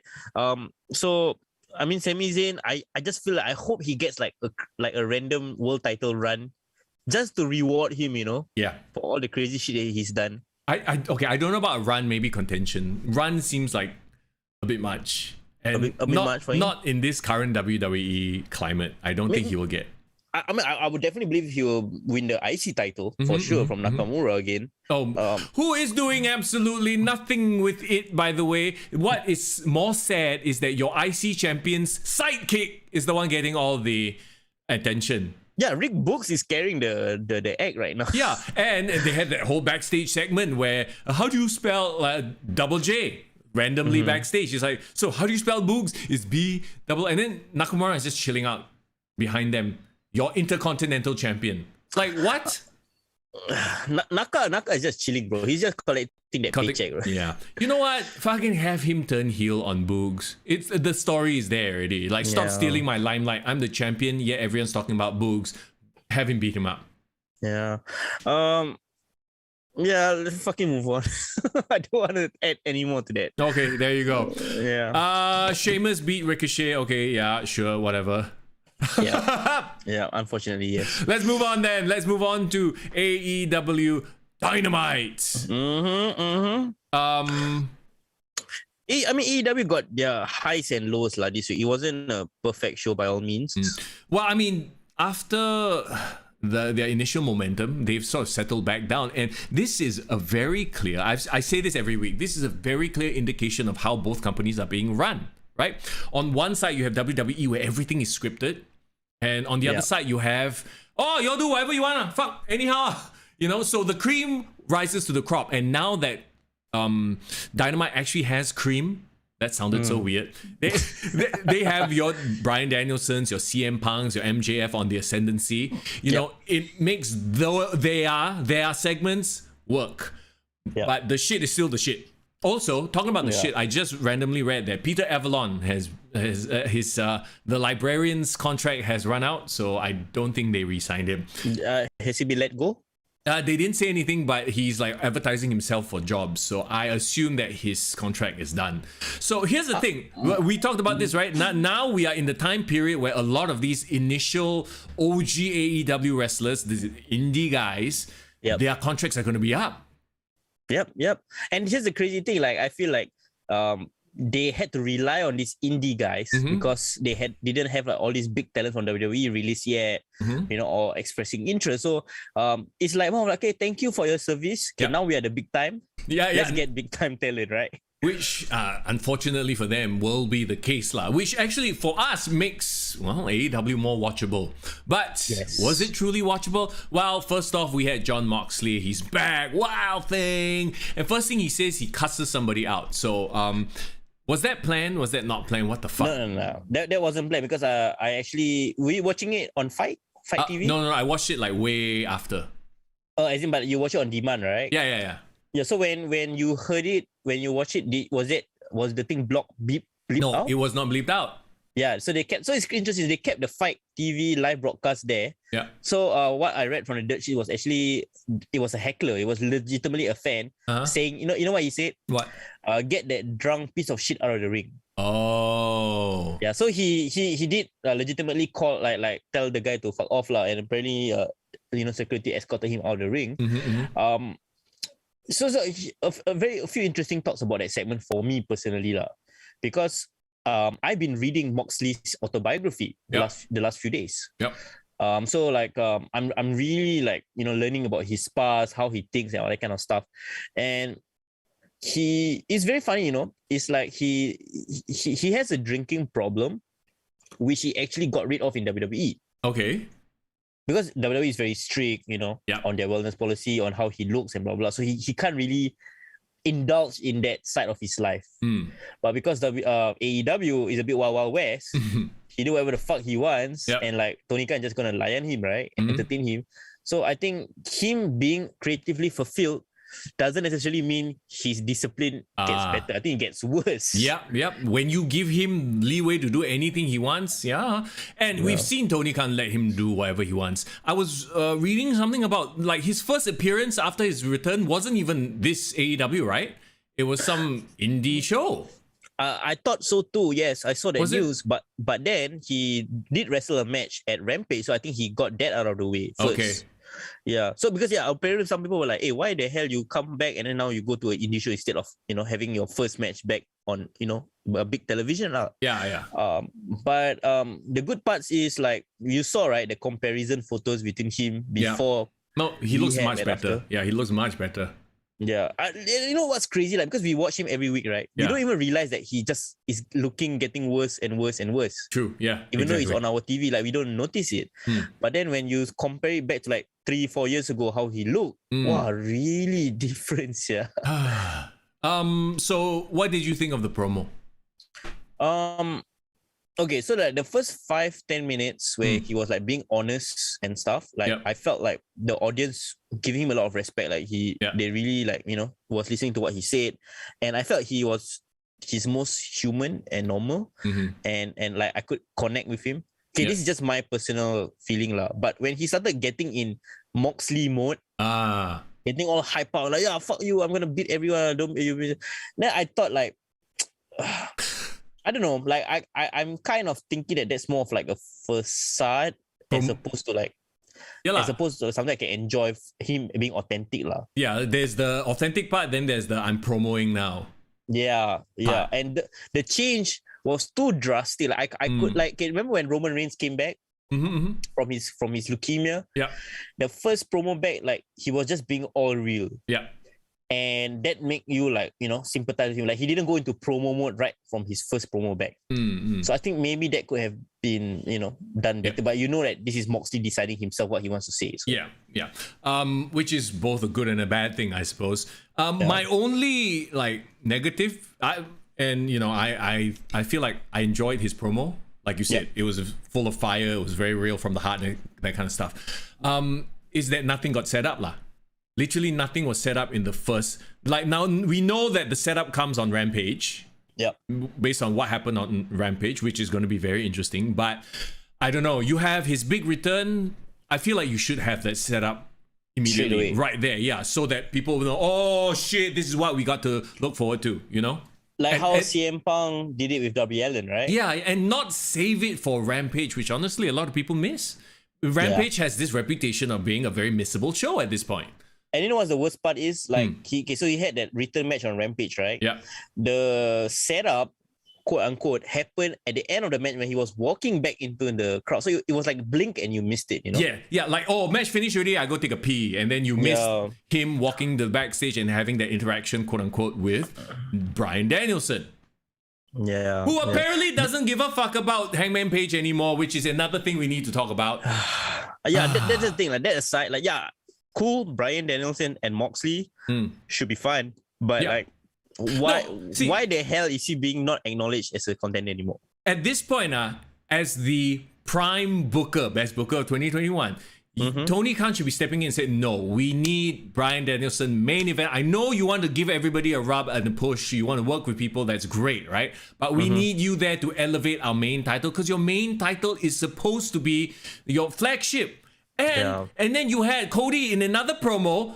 I actually enjoyed Cody's promo. I'm going to give him props. I know what's going on. The world has turned upside down, right? But he was talking about the TNT title like, oh, no, there's no secondary title. Like, it means something like, bullshit. Your company title should be looked at and portrayed as the main title. You don't see like fucking the US title say, oh yeah, this is the best title, you know, like I mean, you can have a point to prove and say like, I'm gonna make this title more important than the world title. But it's like, it's almost self-defeatist. Like, you're kind of like screwing your own company in a way by saying that. But it's not his company at the end of the day. So now he realizes it's not his own company. He can't do whatever the fuck he wants. He had to like, you know, still have to talk to the boss, big boss Tony, right? So it's crazy. Like, you want to dive right in to talk about Cody Rhodes? I think we kind of put a bow on John Moxley.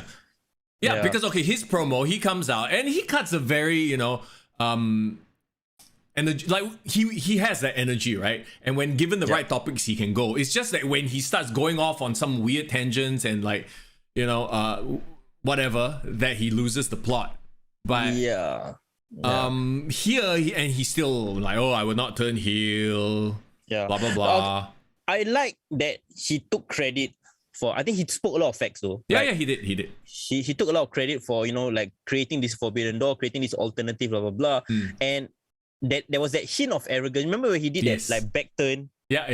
I was the one that did it. You know. I like that. And like you said, is he teasing all of us? Is he teasing like he's turning heel, but he's saying he's not turned heel, but he actually already did. Has there been in the history of pro wrestling, Mr. Young? You the savant that you are. Oh no, you are the savant, my man. No, but like, have you ever heard a wrestler openly saying, "I will not become a bad guy," by saying that you become a bad guy? No, not really. John Cena. Because John Cena did a reference like, oh, let's do a heel turn. But he never outrightly said heel turn.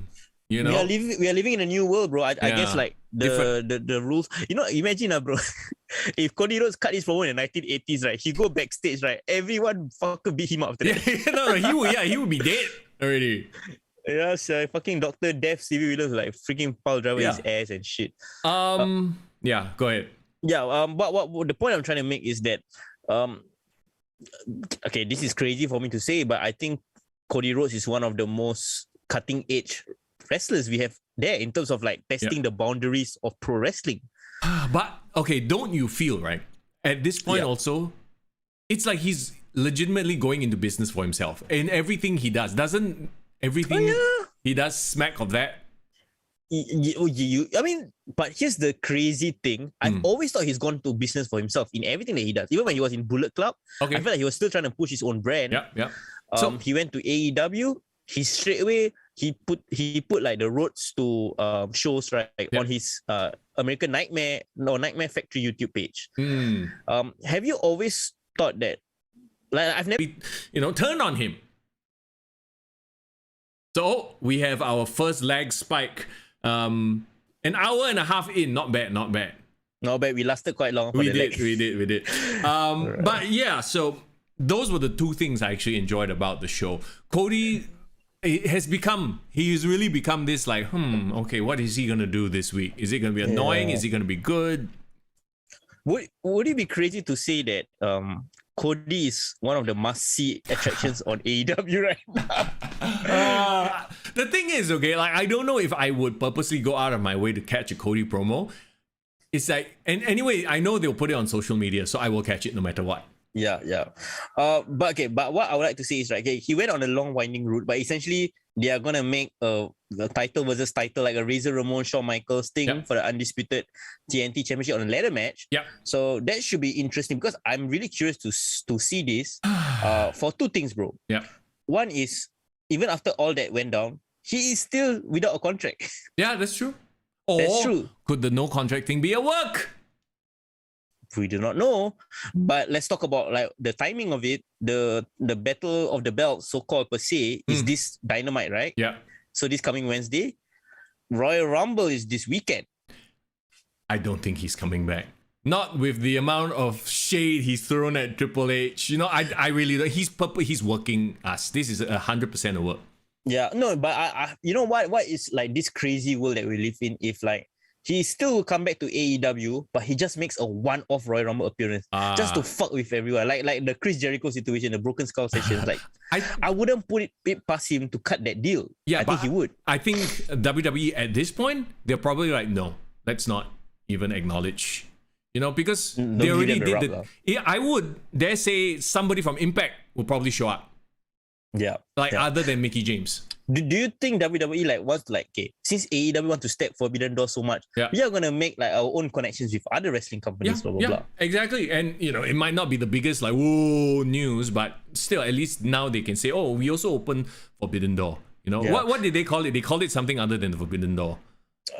I don't know. But like, okay, as you are a comic book fan that you are, has DC and Marvel ever done any crossover collabs before? Yeah, DC versus Marvel lah. Oh, like the Marvel game, versus DC. the game, right? No, not game. They did a comic book thing where the two universes collided and then they will fight each other, you know. And then they did an amalgam universe where you had like Batclaw. So it was an amalgamation of Batman and Wolverine. Cool. You had Super Soldier, which was Superman and Captain America. You know? So, so how do you like how does this kind of decisions happen? Like the two in charge are friends? No, it's money lah. He's like, okay, I go to you with a deal and an idea. Okay, this is gonna make big money. See, it has to make big money for WWE. For WWE to say yes, right?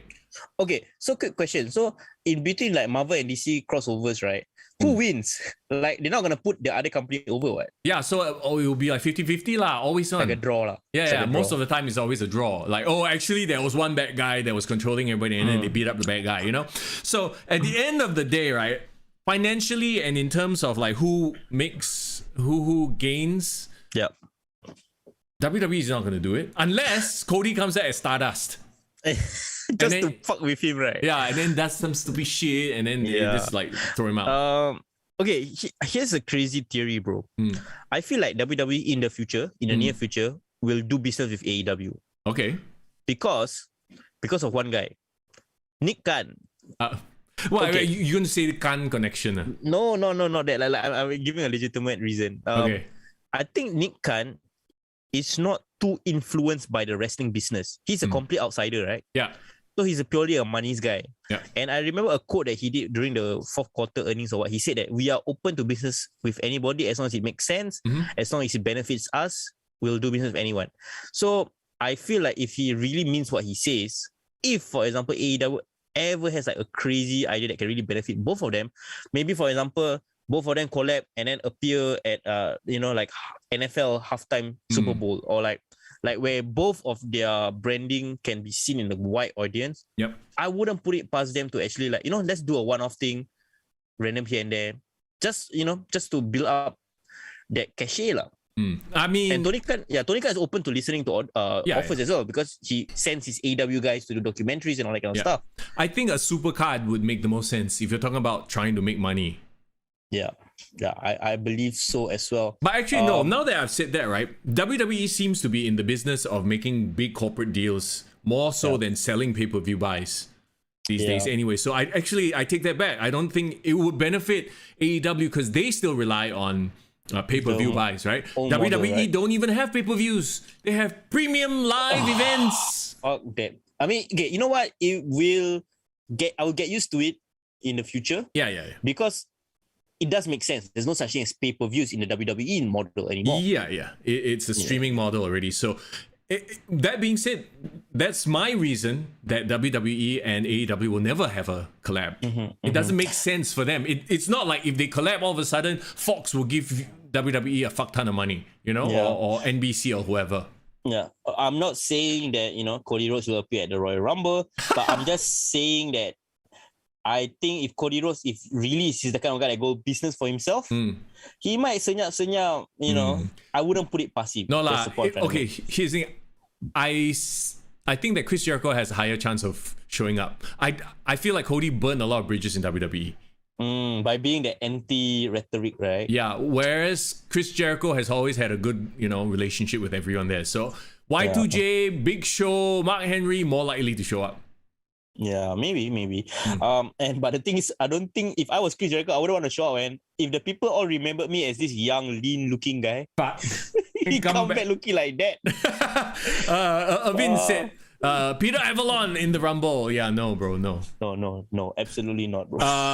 Okay, let's move on then. CM Punk and MJF. Okay, that thing is building. Now you got CM Punk versus Shawn Spears, and he jobbed Shawn Spears out. Fucking funny. Can we? Okay, look. Remember when Shawn Spears first left NXT? Ty Dillinger was criminally misused by the WWE, and then now he comes to AEW. He's barely done anything. I mean, dude, the 10 shit did more for this guy, Shawn Spears, than his time in AEW. It's so sad. You know what's funny, bro? Yeah. Leading up to this Dynamite, right? They were actually throwing like all these promos back here about how he's the chairman, how he's like a bad. It's almost like they were swerving the audience, trying to build him up. Yeah, and then fucking job him out so quick. Yeah. I believe, right? Okay, this is just my thinking, right? I think Shawn Spears don't give a fuck, bro. No, bro. He's like, he already won in life. Yeah, he fucking got yeah, you know what I mean? He married Cassie Lee. And he has his own like wrestling school. Yeah. So I think he's really more than happy to be like, I'm gonna be the backstage or like the jobber guy. Yeah. But like, like let the stars be the stars. I'm just gonna have my spot and I get to go home to Cassie Lee every night. Yeah, right? Exactly. So he wins. He wins in life. And that's what matters. It's fine. Yeah. I think for a lot of us as fans, we were like, oh, we see potential. This guy should be champion. Sometimes really they are very happy.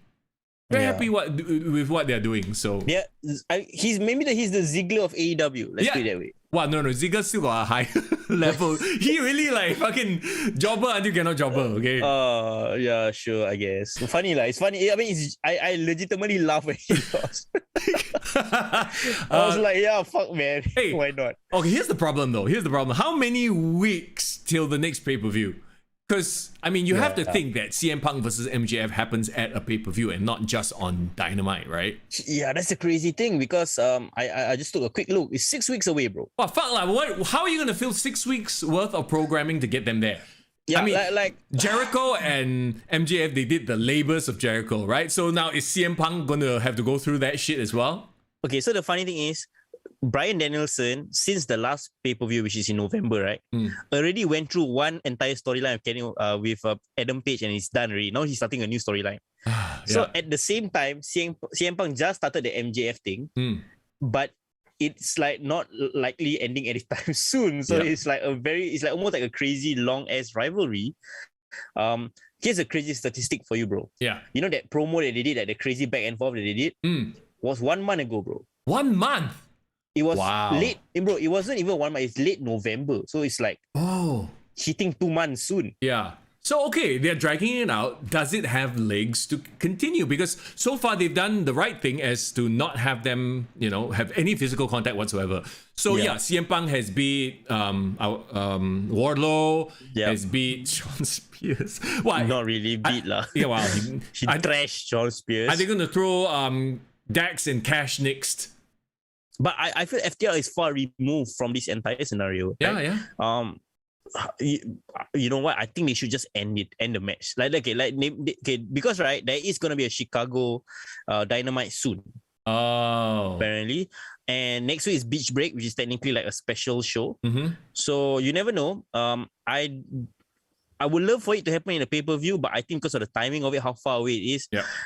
I scared by the time you reach pay-per-view, it's like, I don't want to see this match anymore. Yeah, And that's the mistake. Yeah, they could have dragged it out way too long, huh? Meanwhile, Bryan Danielson's one's not being dragged out long enough. I mean, I guess we can just go to talking about what's his face, Hangman Adam Page. Hangman Adam Page, yeah. Like now he's in this program with Lance Archer. Do you feel like he's the world champion? No, that's the thing. Like I think he's in that kind of position where he's only as good as his opponent. Yeah. Yeah. So I really, like you said, I want Bryan Danielson to be the champion and to be the top guy on the show. Yeah, and even more so than CM Punk, bro. Yeah, well, yeah. Here's the thing. Let Bryan Danielson work with all these young, talented, obviously have potential, but they don't have champion. Yeah, as a champion, so he can give them that finishing polish. Yeah. I like you said, I like Adam Page in chase mode. He should be like Big E. Loses the title, tries to win it back. I wouldn't mind like even if you have the 1 month title reign. Yeah. And then like people shit on him. It's like, yeah, you can only like last a month. Like you're not even that, And the problem is they are giving a guy who's trying to build momentum, fighting against a guy who has no momentum in Lance Archer. Oh my god. See, Lance and Pat have the same problem. They are never around enough to build any sort of momentum. And the problem is with Lance Archer, he flips-flops just as much as Big Show. He's a face, he's a heel, he's face. Jake Roberts didn't show up last week. He showed up this week. And then he's now with the Adam Lambert. What do you want from me? What do you want from me? Dan Lambert. So why do you need 2 managers? He can... This thing is Lance Archer can talk one. No, but he has 2 managers now. What the fuck is this? Yeah, what the hell is that all about? Okay, so like, I was looking through the roster. Yeah. There's literally no other challenges for Adam Page. Like, unless you push Adam Cole. But I think he's like busy playing with his friends now. Kenny Omega is out of the picture. Yeah. Who else, bro? CM Punk. But CM Punk is busy with MJF. Okay, here's a great replacement for you. If it wasn't Danielson and they wanted a heavyweight guy, they should have brought back Miro, bro. Oh shit! What is Miro doing? Miro is currently in purgatory, bro. He's still in limbo. He's still in the Matrix, the white light. Yeah. He's still there, pleasing his hot wife and fucking funny, arguing with his god. Like, what the fuck? Okay, yeah, exactly. You have Miro, who at some point will come back and challenge lah. So maybe this Lance Archer thing is a whole like holding battle. Okay, get him through this next few weeks until Miro comes back or somebody else comes back. No, that makes sense. I would love Lance Archer to have like maybe like 2-3 week feud at most. Yeah. And then fucking bro, Miro is like my next favorite guy, bro. Yeah, you're right. It has to be him. But then Miro is another one who will outshine Adam Page because he has more charisma, more, like you want to see what he's saying because he's ridiculous. And the thing is, he says ridiculous shit, but he believes it, and that's what sells him. Yeah, that's the thing. And like the thing about Miro is like he comes across as entertaining and menacing at the same time. Right now, Hangman, I'm sorry to say this, but when he promos, it's like sometimes I can zone out on. Like there's nothing, like there's no, there's intensity, but it's just it doesn't grab me. He doesn't have it, man. Yeah. But you know what? Like let's wait and see. He's not the main draw of the show anymore. Like but he's the main champ.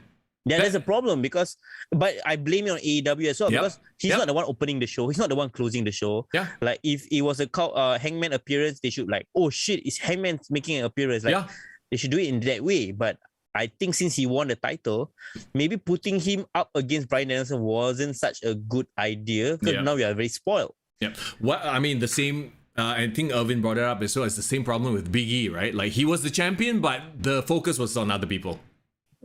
Yeah. That's the thing. So, like I said, I like Danielson as the main guy in AEW. If I was to play AEW game, bro, my career mode, he'll be my top champion, man. Okay. Yeah. Who? Cody? Cody versus. Cody is like a long-term thing, bro. Like once he does that crazy heel turn and like. Okay, so I wrote this article right about like ways where Cody Rhodes can actually challenge for the heavyweight championship. Right now he has a loophole that he can play with. He said he won't challenge for the title as long as he's in the company, right? but he's a free agent now. What? Oh my god, can you imagine if that was the play? Oh, that would be fucking heel hit, bro, all over, man. Yeah. Irvin says Colton Gunn for the title picture. Fuck off, lah. Colton Gunn is 43-1. Wait. The Gun Club is feuding with who? They beat up somebody back. Oh, Christian Cage. Yeah, so the Gun Club wants to challenge for a tag team title. So. Woohoo! Actually, here's another one. Christian Cage. Why not have Christian Cage and Hangman go at it? Yeah, Christian Cage, I think he's been playing around with Jungle Boy enough. Yeah, he needs to stop playing with boys. No, or fucking have him turn heel on the Jungle Boys, whatever lah. Yeah. One more match. Like, I mean, I love him. I love Christian Cage. Yeah, I love him as a heel. He's a very good heel. But what the fuck is he doing with Lucha, Botchasaurus and Jungle Boy? You know what's crazy? All the legitimate contenders that we want to see are ex-WWE talents. Which is sad, right? Yeah, I mean, like, AEW, okay, like, I can see MJF feuding Darby Allin, maybe Sammy Guevara. I like Sammy Guevara a lot right now.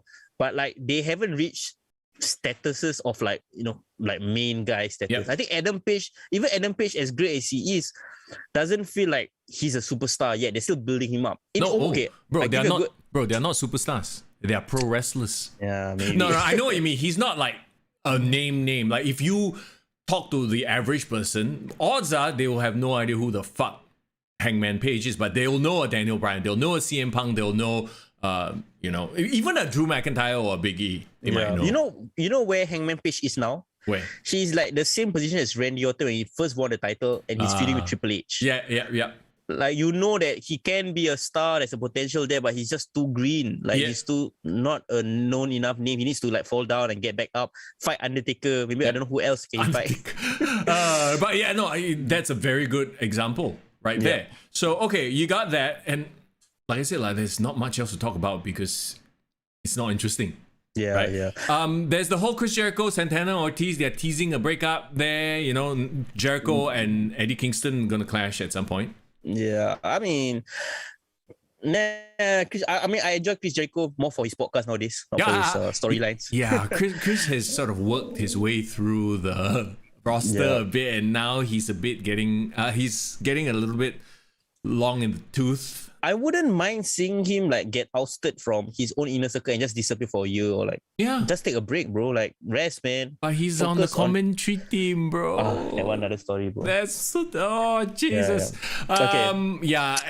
I don't know. Like, I really wonder how Kyle O'Reilly and Bobby Fish feel. They're like, all right, we're gonna come over to AEW. We're gonna reform the Undisputed Era, and they're fucking around with the best friends. Yeah, man. Fuck. Oh shit! I realized it's almost 2, and we haven't even done the predictions for Royal Rumble yet. Oh, there's just so much happening. All right, let's put a pin on the Kings of the Black Throne very quickly. Thoughts? I like Malachi Black. I have no idea who the hell Brody King is, but I like their look. But I think they need to tell more story. Like they need to give more insight into their team. But as badass as they look, right, I feel like they can be legitimate contenders for the title. Oh, sure, just by their look. But then you have the Young Bucks running the tag team division, so I don't see that happening. If they are any good, they'll probably get buried very soon. FTR is the reference. See FTR. Okay, let's move on. Let's talk about Beach Break then, since we are on the AEW train. Cody Rhodes, Sammy Guevara ladder match for the unified TNT Championship. It's probably going to be a really good match. Yeah, it's going to be awesome. Yeah, if they want to pile Guevara, bro. If they want to pile more heat onto Cody Rhodes, you have Cody Rhodes win. Yeah. I would go for Cody Rhodes. So. Really? Yeah, I would because I feel like when he beat Sammy Guevara, I think that was like the end of Sammy Guevara's cycle as a champion. Let's be honest, he wasn't even that great of a champion, man. So. Oh wow! But here's the thing: like a young guy like Sammy Guevara, I think he would gain a lot if he won the TNT title here. So as in the sense that he gets the rub from Cody Rhodes. Yeah, he gets the rub from Cody Rhodes. Cody moves on and does his whole, hey, I'm a free agent, so I can, challenge for the AEW championship and do the heel thing. A heel turn. Yeah. If it leads to that, I'll go for Sammy Guevara winning. Yeah, because at this point, here's the thing. At this point, Cody doesn't need the title. He's annoying, ridiculous, crazy, hated, loved, all on his own. And you have to give him credit for that, right? Respect. He will generate buzz no matter what. So Sammy Guevara is kind of in this weird limbo slot where because the Inner Circle are like kind of on a hiatus. So like who's gonna like why would he fight anybody? I mean they could come up with some bullshit issues, or they could have him have a title and people just gun for him, and then you give him like a good strong title reign. I think that's what Sammy Guevara needs. I wouldn't mind Sammy Guevara becoming the new leader of Inner Circle. Whether it's like maybe Chris Jericho bestow the honor upon him, like hey, I think you're ready to lead. Yeah. Or he fucks Chris Jericho up. I think he's doing quite well as a babyface, so I think we can leave him, face for a while. Yeah, I mean, he got Tay Conti. I mean, like, he's winning at life. Oh, okay, yeah, we shall not get into that. Orange Cassidy versus Adam Cole in a lights out match. Oh, you talk about Adam Cole coming in to play games with his friends. Here we go. Lights out match means everything goes, right? So Orange Cassidy gonna be a hardcore guy now? Like, what's up with that? I mean, I feel like Orange Cassidy reached his peak already. He's never gonna be a main event guy. He's a mascot. He's a character. It's like a Santino Marella. You know what's the funny thing? Orange Cassidy is quite old. He is like approaching 40s already, bro. Right. Like, and here's the thing. He's over with the crowd. Santino Marella was over with the crowd. Are you gonna see him in the main event of WrestleMania? Fuck off. Don't be silly. Maybe just a tease lah, to tease the audience. Like Santino Marella coming out, the last person in the Royal Rumble, when Alberto Del Rio didn't realize he was still there. Yeah, something like that. But he's never going to be world champion. Let's be honest here. Yeah. So if Adam Cole doesn't win, I think you're just killing Adam Cole's momentum. Yeah, at this point, right? Exactly. Yeah. And everybody and their mother, and in this case, really their mother.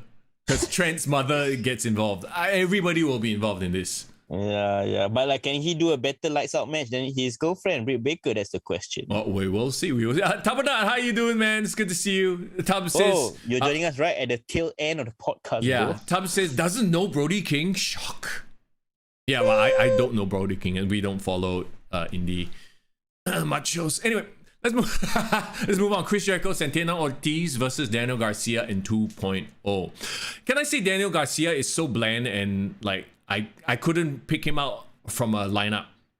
But there's only one person from that group that I feel his face very memorable. Who? The guy that looks a bit like Zac Efron. The square head peg head. Yeah. He's like a square head, mid head Zac Efron. Yeah. Once you see it, you can't unsee it, bro. He reminds me of Jim the Anvil Neidhart. Oh yeah, the way he talks, the way his promos as well. I don't hate 2.0. I actually quite enjoy them. Again, Daniel Garcia to me is just like literally he could be in front of me and I would not know who he was. Yeah, but I think the way they're pushing him is like he's some sort of like hooligan kind of guy. Like that's his vibe. Let him show more personality or like have better presentation, because putting him in tights just makes him very forgettable. Yep. And then he's fighting Chris Jericho and Santana Ortiz, who are very recognizable. Yeah, that's the thing. So what I'm curious is to see this whole dissension between Santana Ortiz and Chris Jericho. That's what I want to for them to follow up with. See, that's the thing. That's why it makes Daniel Garcia in 2.0 kind of an afterthought. It's like the main focus is on the Inner Circle. So are they going to break up after this? Is it going to be a thing? We'll see. Red Velvet versus Layla Hirsch. So they've been building up to this turn from Layla Hirsch, right? Like sometimes she's like snapped on her friends. I don't know how much you know more about this than me, because I don't even know this was happening. Oh really? No, I noticed this happen. Like Layla and who have they been teaming up with? Here's the problem. This is on Dark, right? Huh? No, it's on Dynamite and on Rampage. So who is their friend? Like one of the many blonde girls. That's the other problem. They have too many blondes. Is it? Okay. Not Penelope Ford or what, right? No, Ford is heel. Ford and Bunny hang out together. Well, all these... See, that's the problem too. You have a lot of interchangeable wrestlers that don't stand out, right? I think it's NJ. Is it NJ? But NJ is doing the Dark Order shit, what? Yeah, but I mean, she got friends outside Dark Order, ma. I mean, not only does she have friends, she got OnlyFans, bro. Oh, does she? I mean, I don't know lah. I'm just You're making shit up like that. Come on, dude. Anyway, so yeah, they've been teasing a turn for quite a while already. Or is it Chris? No, I think it's Chris Statlander that she has a friendship with. Okay. I like Layla Hirsch. I mean, I like her style. She's unique. yo, she's different. That's the thing. She's different. You need to push someone who looks different. So anyway, she's fighting Red Velvet because Red Velvet suddenly became part of their friendship. And then she said, why have you been such a bad friend? And then now they're going to fight. My question is, bro, why are you so into this storyline? I don't give a shit. I noticed random shit like that. Yeah. I mean, my favorite girl on the female roster in AEW is not Britt Baker, bro. Serena Deeb. Yes, Serena Deeb is number one. She's number one for me. I mean, just from a purely technical wrestling standpoint. But my number two, the one that like has been winning me over, bro, Jade Cargill is my girl. Oh, man. The That Bitch Show. That bitch Slayer and that bitch show, bro. Oh, okay. Like, who? Oh, she's feuding with Anna Jay next. I believe. She's feuding with Anna Jay, and she had a great. I mean, not really a great one. Let's be honest, but she had a good title. Yeah, I love how you took that back. Like, oh wait, no, it was not very good. She had a good title defense, first title defense of a TBS championship on Rampage. But what I like about Jade Cargill, she has everything it needs to be a star except for wrestling skills, but she's getting there. No, yeah, that just comes with time, right? The problem is you put the title on her already. Yeah, that might be a problem. My only issue is how they, and this is an AEW thing, and you can both argue for and against this, how they present a lot of these things, right? In that, oh, look, Jade Cargill is the big bad bitch heel, whatever. And then her kid is in the audience. They want to make too much grey characters with layers, lah. Yeah, no, if she's a heel, don't have a sympathetic face. Like, have a sympathetic story, like, oh, she's doing this for a child. Like, no way, she's a heel. I mean, I would argue that maybe having her have a sympathetic side makes a more layered heel, perhaps. No, but it doesn't make her a heel. It makes her a more layered person, yes, but it doesn't make her a layered heel. Yeah. I mean, I don't mind her being an asshole to all the girls, call them bitches and all that, and then still goes back to her daughter, So yeah, it's interesting. I don't know lah. I to me it breaks the simplicity of a heel versus face dynamic. Yeah, exactly. So it's like, oh, how can I boo this person who's doing it for her child? Like sometimes. Okay, here's the thing: AEW pro wrestling is not fucking an Oscar-winning movie. Yeah. I know once in a while you try to do it, but it shouldn't be. It's based off emotion. It's based off the crowd. Yeah, this is the debate, right? Like, can we actually do intricate, multi-layered storylines in wrestling, or does wrestling only allow simple storylines? Yes, you can, but it has to be with veterans who know what the fuck they're doing, and not with a complete newbie like Jay. Like, if you gave me an intricate storyline with Bryan Danielson, CM Punk, and MJF, yeah, of course it could work. Yeah, maybe. Paul Heyman. Even like a Shawn Michaels and Undertaker, like Bret Hart, yeah, like him having to prove himself all through his career. I mean, it's kind of more higher level, but yeah, you're right. Okay, so that's your beach break right there. Let's jump to the Royal Rumble. Let's go. Like you said, the matches outside of the Rumble matches are more anticipated this year. Interestingly enough. Okay, we have Edge and Beth Phoenix versus Miz and Maurice. It's I don't know if a lot of people are like, wow, I'm dying to see this match, but it's an interesting match. I'm not dying to see the match, but there you go. I like Edge and Beth, and I want to see what Beth does. Wait, hold on. Did my face freeze? Yes, your face froze. It's not me. It's not you for once. What's going on here? Oh, look at me like taking a nap all of a sudden. Oh dear gosh. But I mean, it's cool. It's cool to be good. Let me keep the show rolling, bro. So yes, Edge and Beth Phoenix versus Maurice and The Miz. The Miz and Maurice are like they're the it couple. They are highlight of the show. You know what you're gonna get with them, right? But I dare say I would have preferred for them to play the tease of Maurice like breaking things up. Sorry. What the fuck's happening, bro? I'm trying to fix shit. All right. Hang on. I'm trying to fix shit on the fly. Go ahead. I'm just gonna keep it up for the podcast listeners. Yeah. So what I'm saying is, I wish they teased Maurice a bit more, that dissension she had with The Miz, because I think that was more fun. Yep. And also another thing, I feel like the Maurice is a very underrated character. She is. Yeah, as a performer, she can cut great promos. She's hot, so like the fact that she's evil makes her even hotter. So I wish that they played like Beth and Edge plays mind games on Maurice and The Miz, and them having like trouble in their marriage kind of thing. Like that story would have been more enticing. Yeah. Yeah, as opposed to like they fight after a bit, like tease a bit of a fight, and after they come back and then now they're together, and then now it's just in time for the Rumble. Like I think that's not as fun. Right. I can't get over how frozen my face is. Yeah, man. Like, bro, imagine I start lagging again, then both of us are frozen. That would be hilarious, dude. That would be hilarious. Okay, go ahead. Let's talk about the other two match. Actually, okay, Becky Lynch, Doudrop. We've talked a little bit about this. Look, no chance that Doudrop is winning this year, huh? Yeah, that's true.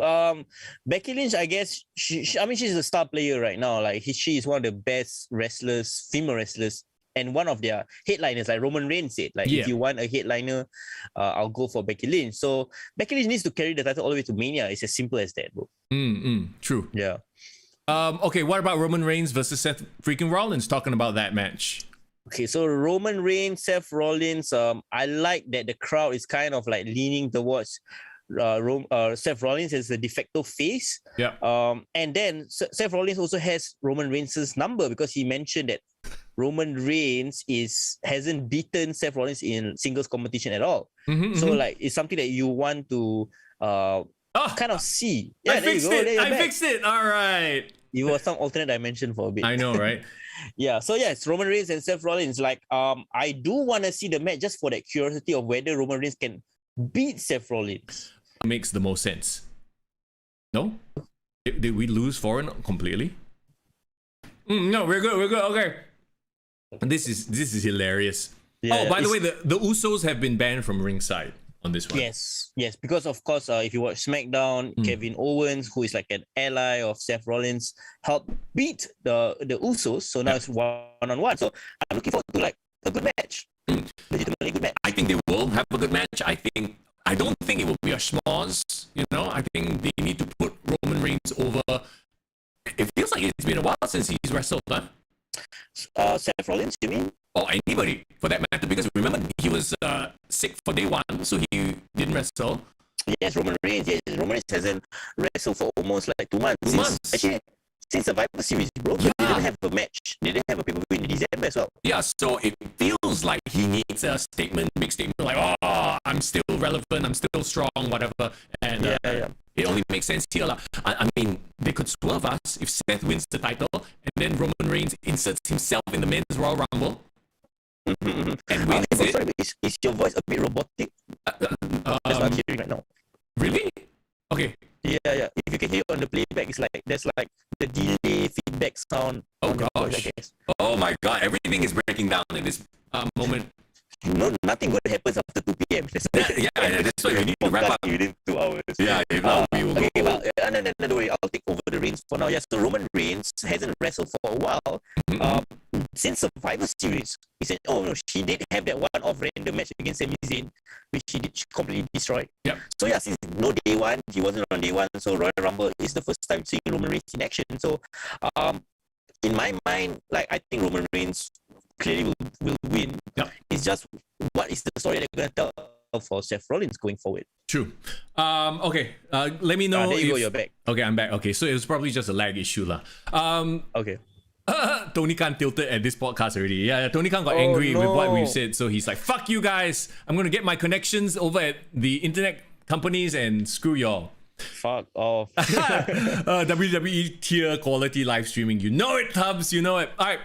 Let's move on then to Brock Lesnar versus Bobby Lashley. As much as we love Bobby Lashley, no chance, lah. No chance in hell here. But I gotta give credit to WWE's YouTube channel because they did a crazy, awesome, package for both of them. And they did it on Raw. Yeah, they did on Raw, and actually I like those kind of vignettes where they build up both characters. It's like a big UFC fight, right? And then they talk about their history and how they've grown up and blah blah blah blah blah. It adds to the legitimate feel of this fight. So yeah, it seems like they are taking inspiration from the UFC past and kind of letting that influence the story that's being told. I like that. They even posted a workout video of Bobby Lashley training and he's a badass in the gym. So fuck, that makes you hype. Yeah. Okay, so my question is, we retain both champions stay champions, they go to WrestleMania, they face each other. Is that what we are talking about here? Is that what we're predicting? That seems to be the predictable, like straightforward route. I'm not against it though. Like I do want to see that. You want to? Okay, because my question is, what if Seth beats Roman? It takes the shine away from Roman, unfortunately, right? And you want to keep his shine.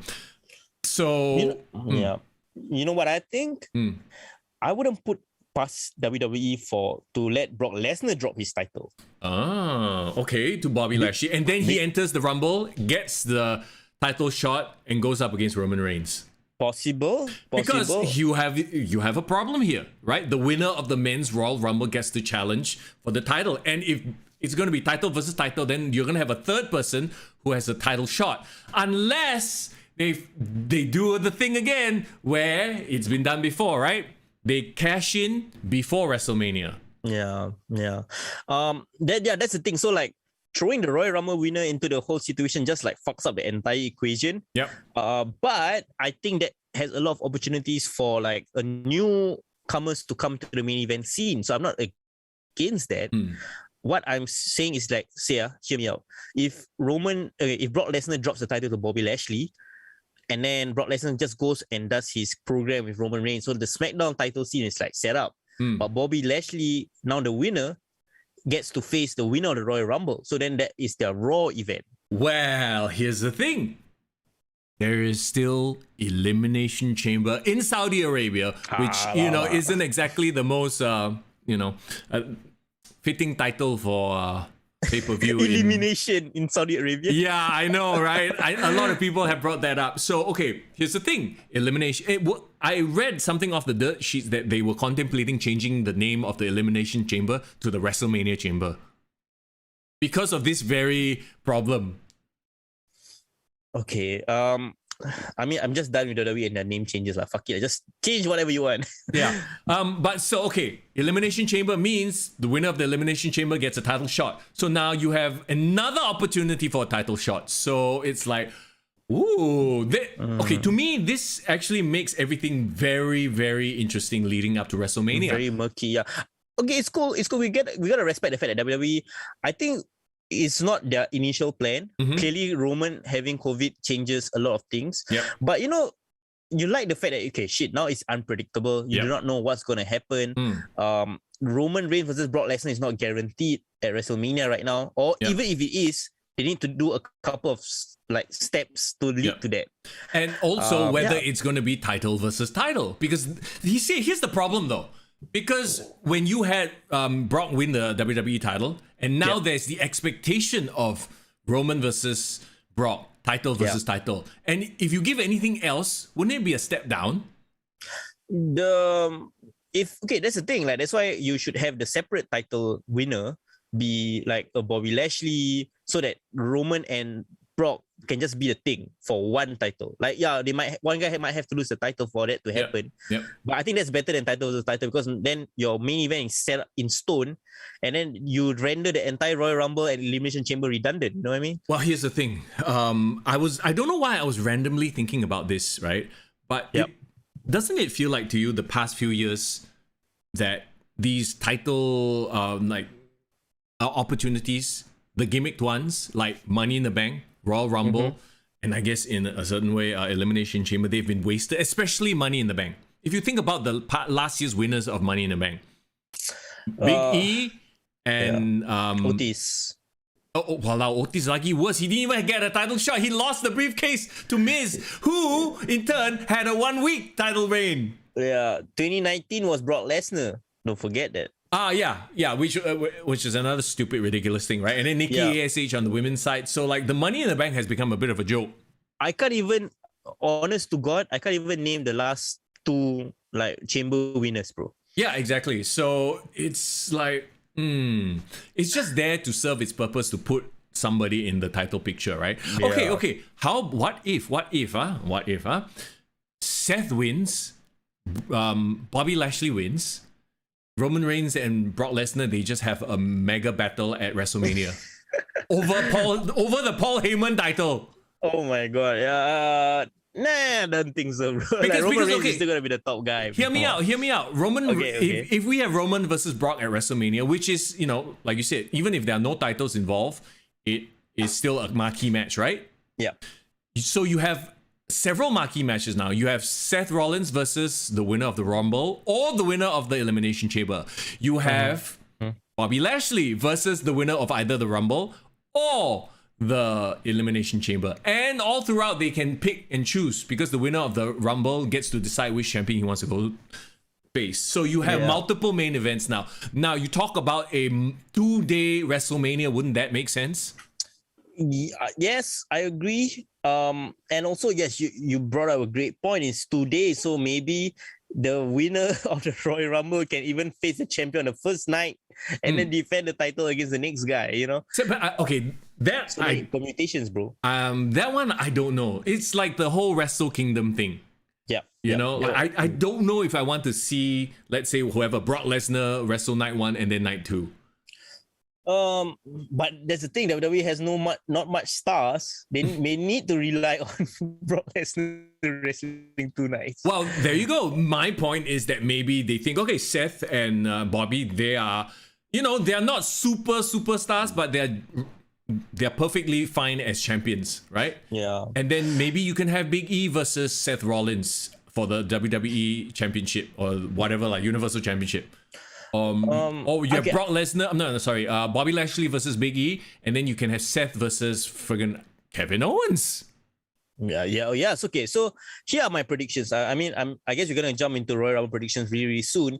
But for the match, the title matches itself, I'm thinking Bobby Lashley might win against Brock Lesnar just to make Bobby Lashley strong. Yeah. Brock Lesnar losing the title won't do anything for him. Like, it won't affect him at all. Okay, but there obviously needs to be some sort of shenanigans, huh? Of course, for sure. He's not beating him clean, huh? Yeah, and then Roman Reigns definitely needs to win the title. So I'm still going by my prediction that Brock Lesnar, without the title, will transition back to SmackDown and do the whole Roman Reigns deal all the way to WrestleMania, right? So now that leaves a lot of interesting things. So now Bobby Lashley is champion. Who should face him at Royal Rumble? So I think the Royal Rumble winner will be the one facing Bobby Lashley. So let's talk about your predictions for that. You know what? I'm just going to go completely out there. Paul Heyman will cause Brock Lesnar to lose, thus putting into question Paul Heyman's loyalties once again, which sets up Brock versus Roman. Yeah. Now, so bring back all 3 back to the same storyline. Yes. This time without the titles because Roman's going to lose his championship without the Usos at his side. You know who is at Seth's side? Kevin Owens. So I got a crazy theory right here. So Lashley losing. Okay, first of all, Lashley will be the title champion all the way to WrestleMania. That's my prediction. Yeah. Right. In terms of the Royal Rumble winner, I got a crazy idea. Who? Like you just mentioned his name. Big E? No. Kevin Owens. Bobby versus Kevin Owens. Because here's my theory for why that might be the case. I think the crowd. Okay, if you listen to the crowd, right? Yeah. The crowd doesn't want to book Kevin Owens, bro. Even though he did turn heel, but like the crowd is firmly behind him. And then now, given the fact that he re-signed a big contract, right? I believe that WWE might finally cash in on that. You know, like, okay, Kevin Owens, you've been doing the work for us for the last couple of years. Let's give you that big moment, because I believe this year's Royal Rumble winner will still be a new guy as opposed to an old former main event guy. Like Kevin Owens has been there, almost there, but never the guy. This could be the year. Okay, my thing is with Kevin Owens versus Seth Rollins, even though we've seen it, right? We saw it when? Do you remember which WrestleMania? WrestleMania 36, Pandemic Mania, right? Where they had that awesome match in front of nobody. What if they wanted to have that match in front of an actual crowd? What if they're like, fuck it, we didn't get to have this match. Let's have this match now. And they are intertwined right now with their whole "I'm your friend" but Kevin Owens is a liar, you know? Yeah, that's true. So actually, now that we've talked about it, like there are a lot of possibilities, a lot of permutations, and that is what makes the Royal Rumble a very interesting thing. Yeah. So it's okay. It could go that way. It could be Kevin Owens versus Seth Rollins, just a one-on-one match with a story behind it in the WrestleMania crowd. And if that's the case, then it could be Big E winning the Royal Rumble again, having a second chance. Yeah, and then Big E can challenge Bobby Lashley.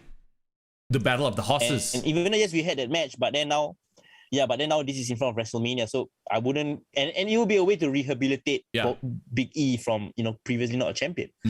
Or okay, and here's the thing. Let's just very quickly look at the Royal Rumble entrance for the men side. Okay. Yeah. Angelo Dawkins, Montez Ford. Okay, never mind. Rey Mysterio. Rey Mysterio and Downey will have their thing. Yeah. Austin Theory will have a moment, I'm sure. Yeah. Johnny Knoxville will have one moment also, for sure. Sekali he wins, yeah. No, fuck off. Yeah. Sheamus, nah.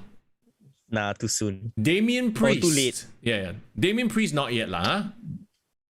Damian Priest could be a Rumble survivor, like the Iron Man. I think he'll be a last four, actually. I'm going to predict Damian Priest last four right here. Happy Corbin and Madcap Moss can fuck the hell off. Sami Zayn is going to get eliminated by Johnny Knoxville, unfortunately, the way things are going. Yeah. Bro, I got an out there prediction, bro. Hold on. Let me finish the list. Finish the list, bro. Kofi Kingston. I foresee somebody inside that list. Let's go. Yeah, Kofi Kingston. And that's why I'm leaving this guy till last, if you notice. And Kevin Owens, we've talked about him. Big E, we've talked about him. AJ Styles. Bro, you read my mind. You read my fucking mind. That's why I saved him for last, because right now he's free of all storylines, no more Omas, and he's kind of due, don't you think? Yeah, because he spent the last 2 years like building up other people. Like he spent last year building up Omas. The year before he did a great job putting over Undertaker. Okay, well, I mean, okay, so then that leads to the question: AJ versus Bobby. AJ versus Seth. Holy shit, both are mouth-watering feuds. Clashes, yeah. But AJ would have been really, really interesting, and he's never won the Rumble. But I have this crazy idea: AJ versus Edge Legends match. Oh, I mean, on the face of it, that's a very good match. But I mean, they can set it up post Rumble, so this is nothing to do with the Rumble already, lah. So he's not going to win the Rumble, lah. So maybe AJ would have been a great choice. I would love for him to win. I mean, you know what? That would have been the heart's choice. Like, if follow my heart, AJ starts winning the Rumble and going to Mania. Holy crap! Can you imagine AJ fighting Roman Reigns? This version of Roman Reigns, fuck. You know that's going to happen, lah. I mean, Brock Roman is going to be the main event of WrestleMania. So, okay. So the men's side is very interesting. So many permutations, right? Let's talk about the women's side. So just predicting all the way to WrestleMania, Becky Lynch, Charlotte Flair, they're going to be the respective champions. Yes, Becky Lynch, Charlotte Flair seems to be the way to go. Oh, your hood needs Scott Steiner is back. Oh, right. Bro, you have to understand, Bedok is like a fucking ghetto, bro. Is it really? Happens every day. What the? Okay. Anyway, let's talk about the women's Royal Rumble. So we got Rhea Ripley, Nikki ASH, Dana Brooke, Carmella, Queen Zelina, Tamina. No? Rhea? Yeah. I'm waiting for you to say the one name. Okay, here we go. I have my crazy prediction, but let's go. I know which name already. Shotzi. Okay, you wanna say at the fuck off. Okay, you wanna say at the same time, like we 3-1, see whether we see the same person name or not. No lah, because I look at the list, I see nobody who I would pick as the winners. Yeah. I mean, I have one person, but I don't think her name has been announced yet. Okay, let me go through the list then. Okay, Shotzi, Natalia, Aaliyah, Naomi, Shayna Baszler, Charlotte Flair, the champion. Those are the current roster members, huh? Correct, yeah. Then you got Bianca Belair, Liv Morgan, Mickie James, Summer Rae, Kelly, Michelle McCool, Nikki Brie Bella, Lita. Yeah. I heard the stories that Lita is staying beyond the Royal Rumble, so I wouldn't mind her challenging for the title as well, but not being the Royal Rumble winner. Okay. Yeah. So who else? Because those are the current official entrants. My girl, the most underappreciated girl ever. Who? And she hasn't been on TV for a while. Asuka? Not Asuka, even though yes, she has been underappreciated, but she has won a Rumble, so I don't think it will be her. Alexa Bliss? I love her, but she I don't think she's gonna be a Royal Rumble survivor. I mean, I don't know what her character. She goes sort out her character first, lah. Then we talk about that. Who? Really? Yeah. Bailey, bro. Oh, okay. She makes her return then. Yeah, she makes a return, whether it's number 30 or whatever it is. I feel Bailey, I don't know, man. Bailey can still stay as a heel, but I think she's gonna be cheered like crazy if she wins. Yeah. Okay, Bailey, I know how to set this up already. let's go. Go What do you ahead. think? So Bailey, yeah, and I think I agree with you 100% that Bailey will be back. She already showed up for several WWE events, right? Yeah. Bailey wins. She challenges Becky Lynch. I would love to see that match. Yeah, because Becky versus Bailey isn't something we've seen over and over again. It's a fresh match for WrestleMania. But this leaves Bianca Belair out in the cold. Not necessarily. Okay. Because I feel like Bianca Belair can face Charlotte. You know that's not going to happen, right? Because right now the obvious setup is Charlotte versus Lita at WrestleMania. Or they could do it at freaking Elimination Saudi Mania. Yeah, Because all the Saudi men wants to see some Lita, bro. Even though she's covered up. Yeah, maybe. Yeah, you know, that could happen. But I honestly feel like Lita. Okay, this is my prediction. Lita is going to eliminate Charlotte because Charlotte is coming in like, oh, I'm the champion. I want to pick whoever I want at WrestleMania to fight. Yep. And I feel like Charlotte is at this point where she's above the title already. So. But she's going to get super pissed off that Lita eliminated her, and then she's just going to like challenge her and they'll have a fight. Yeah. Because So let's face it, rivalry. Charlotte already had that fight with Trish Stratus. So Yeah. this would be another legend off her list, quote unquote. So Lita having that fairy tale comeback run towards WrestleMania. Is that what you're saying? Yes. So Lita versus Charlotte for WrestleMania, Becky versus Bailey at WrestleMania. Let's go. That's cool. I mean, I'm cool with that. Like, I feel like Bianca can bounce back anytime. Yep. Like, she can even have like I feel like Bianca will be maybe Bianca versus Becky Lynch at Saudi Mania. As like an interim fight. Yeah. Or she could have like a crazy WrestleMania moment where they do like a women's rumble again, or battle royal, whatever it is like the Mae Young thing, or what was it, China Rumble? What's it called? What? No, the women's battle royal. Yeah, no, yeah, they can have that. And Rhea Ripley is probably going to win that because they've done her so dirty. Yeah.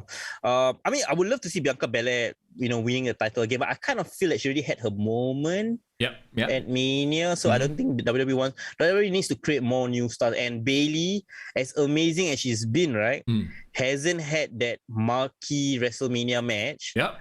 Hasn't won the Royal Rumble before. And okay, unless Sasha Banks is currently out injured. So Sasha Banks hasn't won a Rumble. So I think she will win one in the future, but Bailey is the perfect person. Well, I mean, here's the thing though, with Rumble winners as well, it doesn't mean if you're a legend or very good, you will win. I mean, Kurt Angle, Eddie Guerrero, they've never won a Rumble. Yeah. But yeah, I kind of like that because last year we had Bianca, which is a great choice. The year before that, fucking hell, she had been Shayna Baszler, but it became Charlotte Flair. Yeah. But so far, all the winners for the women's has been like the right choice at that point in time. Yeah. So, and right now, I think Bailey is the right choice if she is indeed returning. So, how many people have been? Okay, 21. So you got 9 more that have not been announced. So if you like, okay, Bailey, Alexa Bliss. Okay. Who else? Seven more. We're talking about like anyone, right, in history.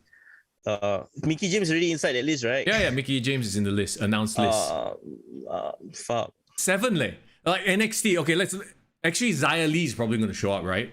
Xia Li will be good. They'll probably announce it on like this week or something. So Xia Li. I know. Raquel Gonzalez, Io Shirai. Mandy Rose, yes. It's just like a token champion joining the match. And she's recognizable because people remember her from, of course, the previous. I'm surprised nobody has brought up somebody who is definitely ready to go, and she just hasn't been on TV for a while. From NXT? No. From I don't know which.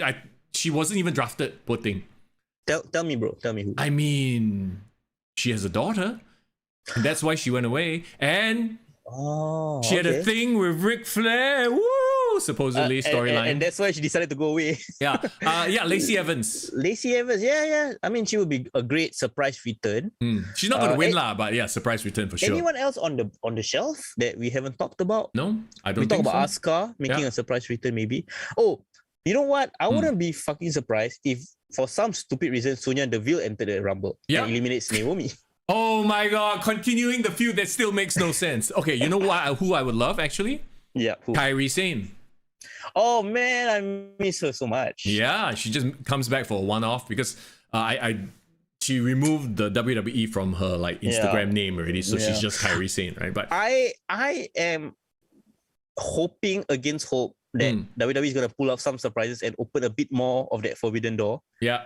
And brings in like random, I do not know, maybe someone from Impact perhaps, or like but already they have one person from Impact, which is Mickie James.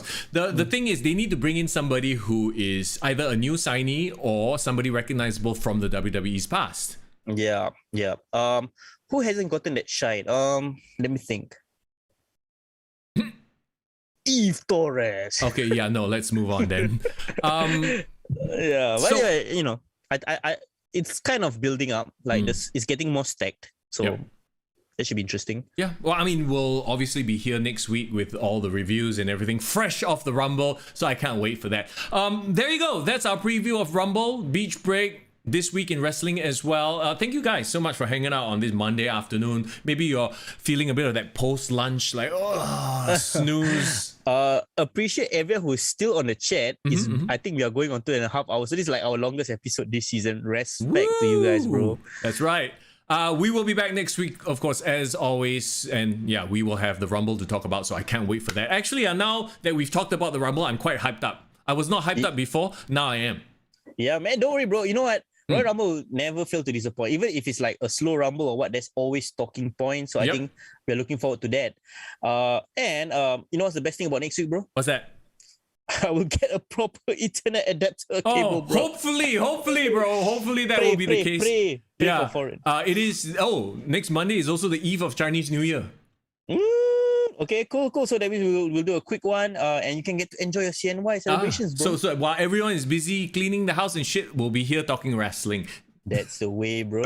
All right, as always, do us a favor, hit like, hit subscribe if you haven't already on our YouTube page. We will have a new video coming out this Saturday. Yes, it is Royal Rumble related as well, leading up to Royal Rumble, so be sure to check it out. And, of course, help us share it, help us like it. Every little bit helps, okay? And talking about every little bit helps, we do have a Patreon page, that's right. Link is in the description, so whatever you can, we appreciate it. If you can't, don't worry about it. Just come hang out. Discord channel. Go click on the link, join the Discord, join the conversations that we have on our Discord. Yeah, man. And thank you guys so much, for like keeping it active, the Discord community as well. And of course, please check out our short videos. We put in a lot of work into it. So we really hope that you guys give it a like and like share it wherever you can. And look forward to next week, bro. Royal Rumble review. Kick to the gut on all social media platforms. Come follow us. Come have fun with us. We will see you again next week. Anything else you want to plug, my friend? Look forward, bro. February, Foreign's got new music dropping. Oh, damn. I will be on Twitch later this evening at 7 p.m. Gonna play more horror games. Twitch.tv/MrYoung98. We'll see you then. Okay, as always, it's Mr. Young. And it's Foreign in the building. Have a great week ahead. Kick to the gut. I like it.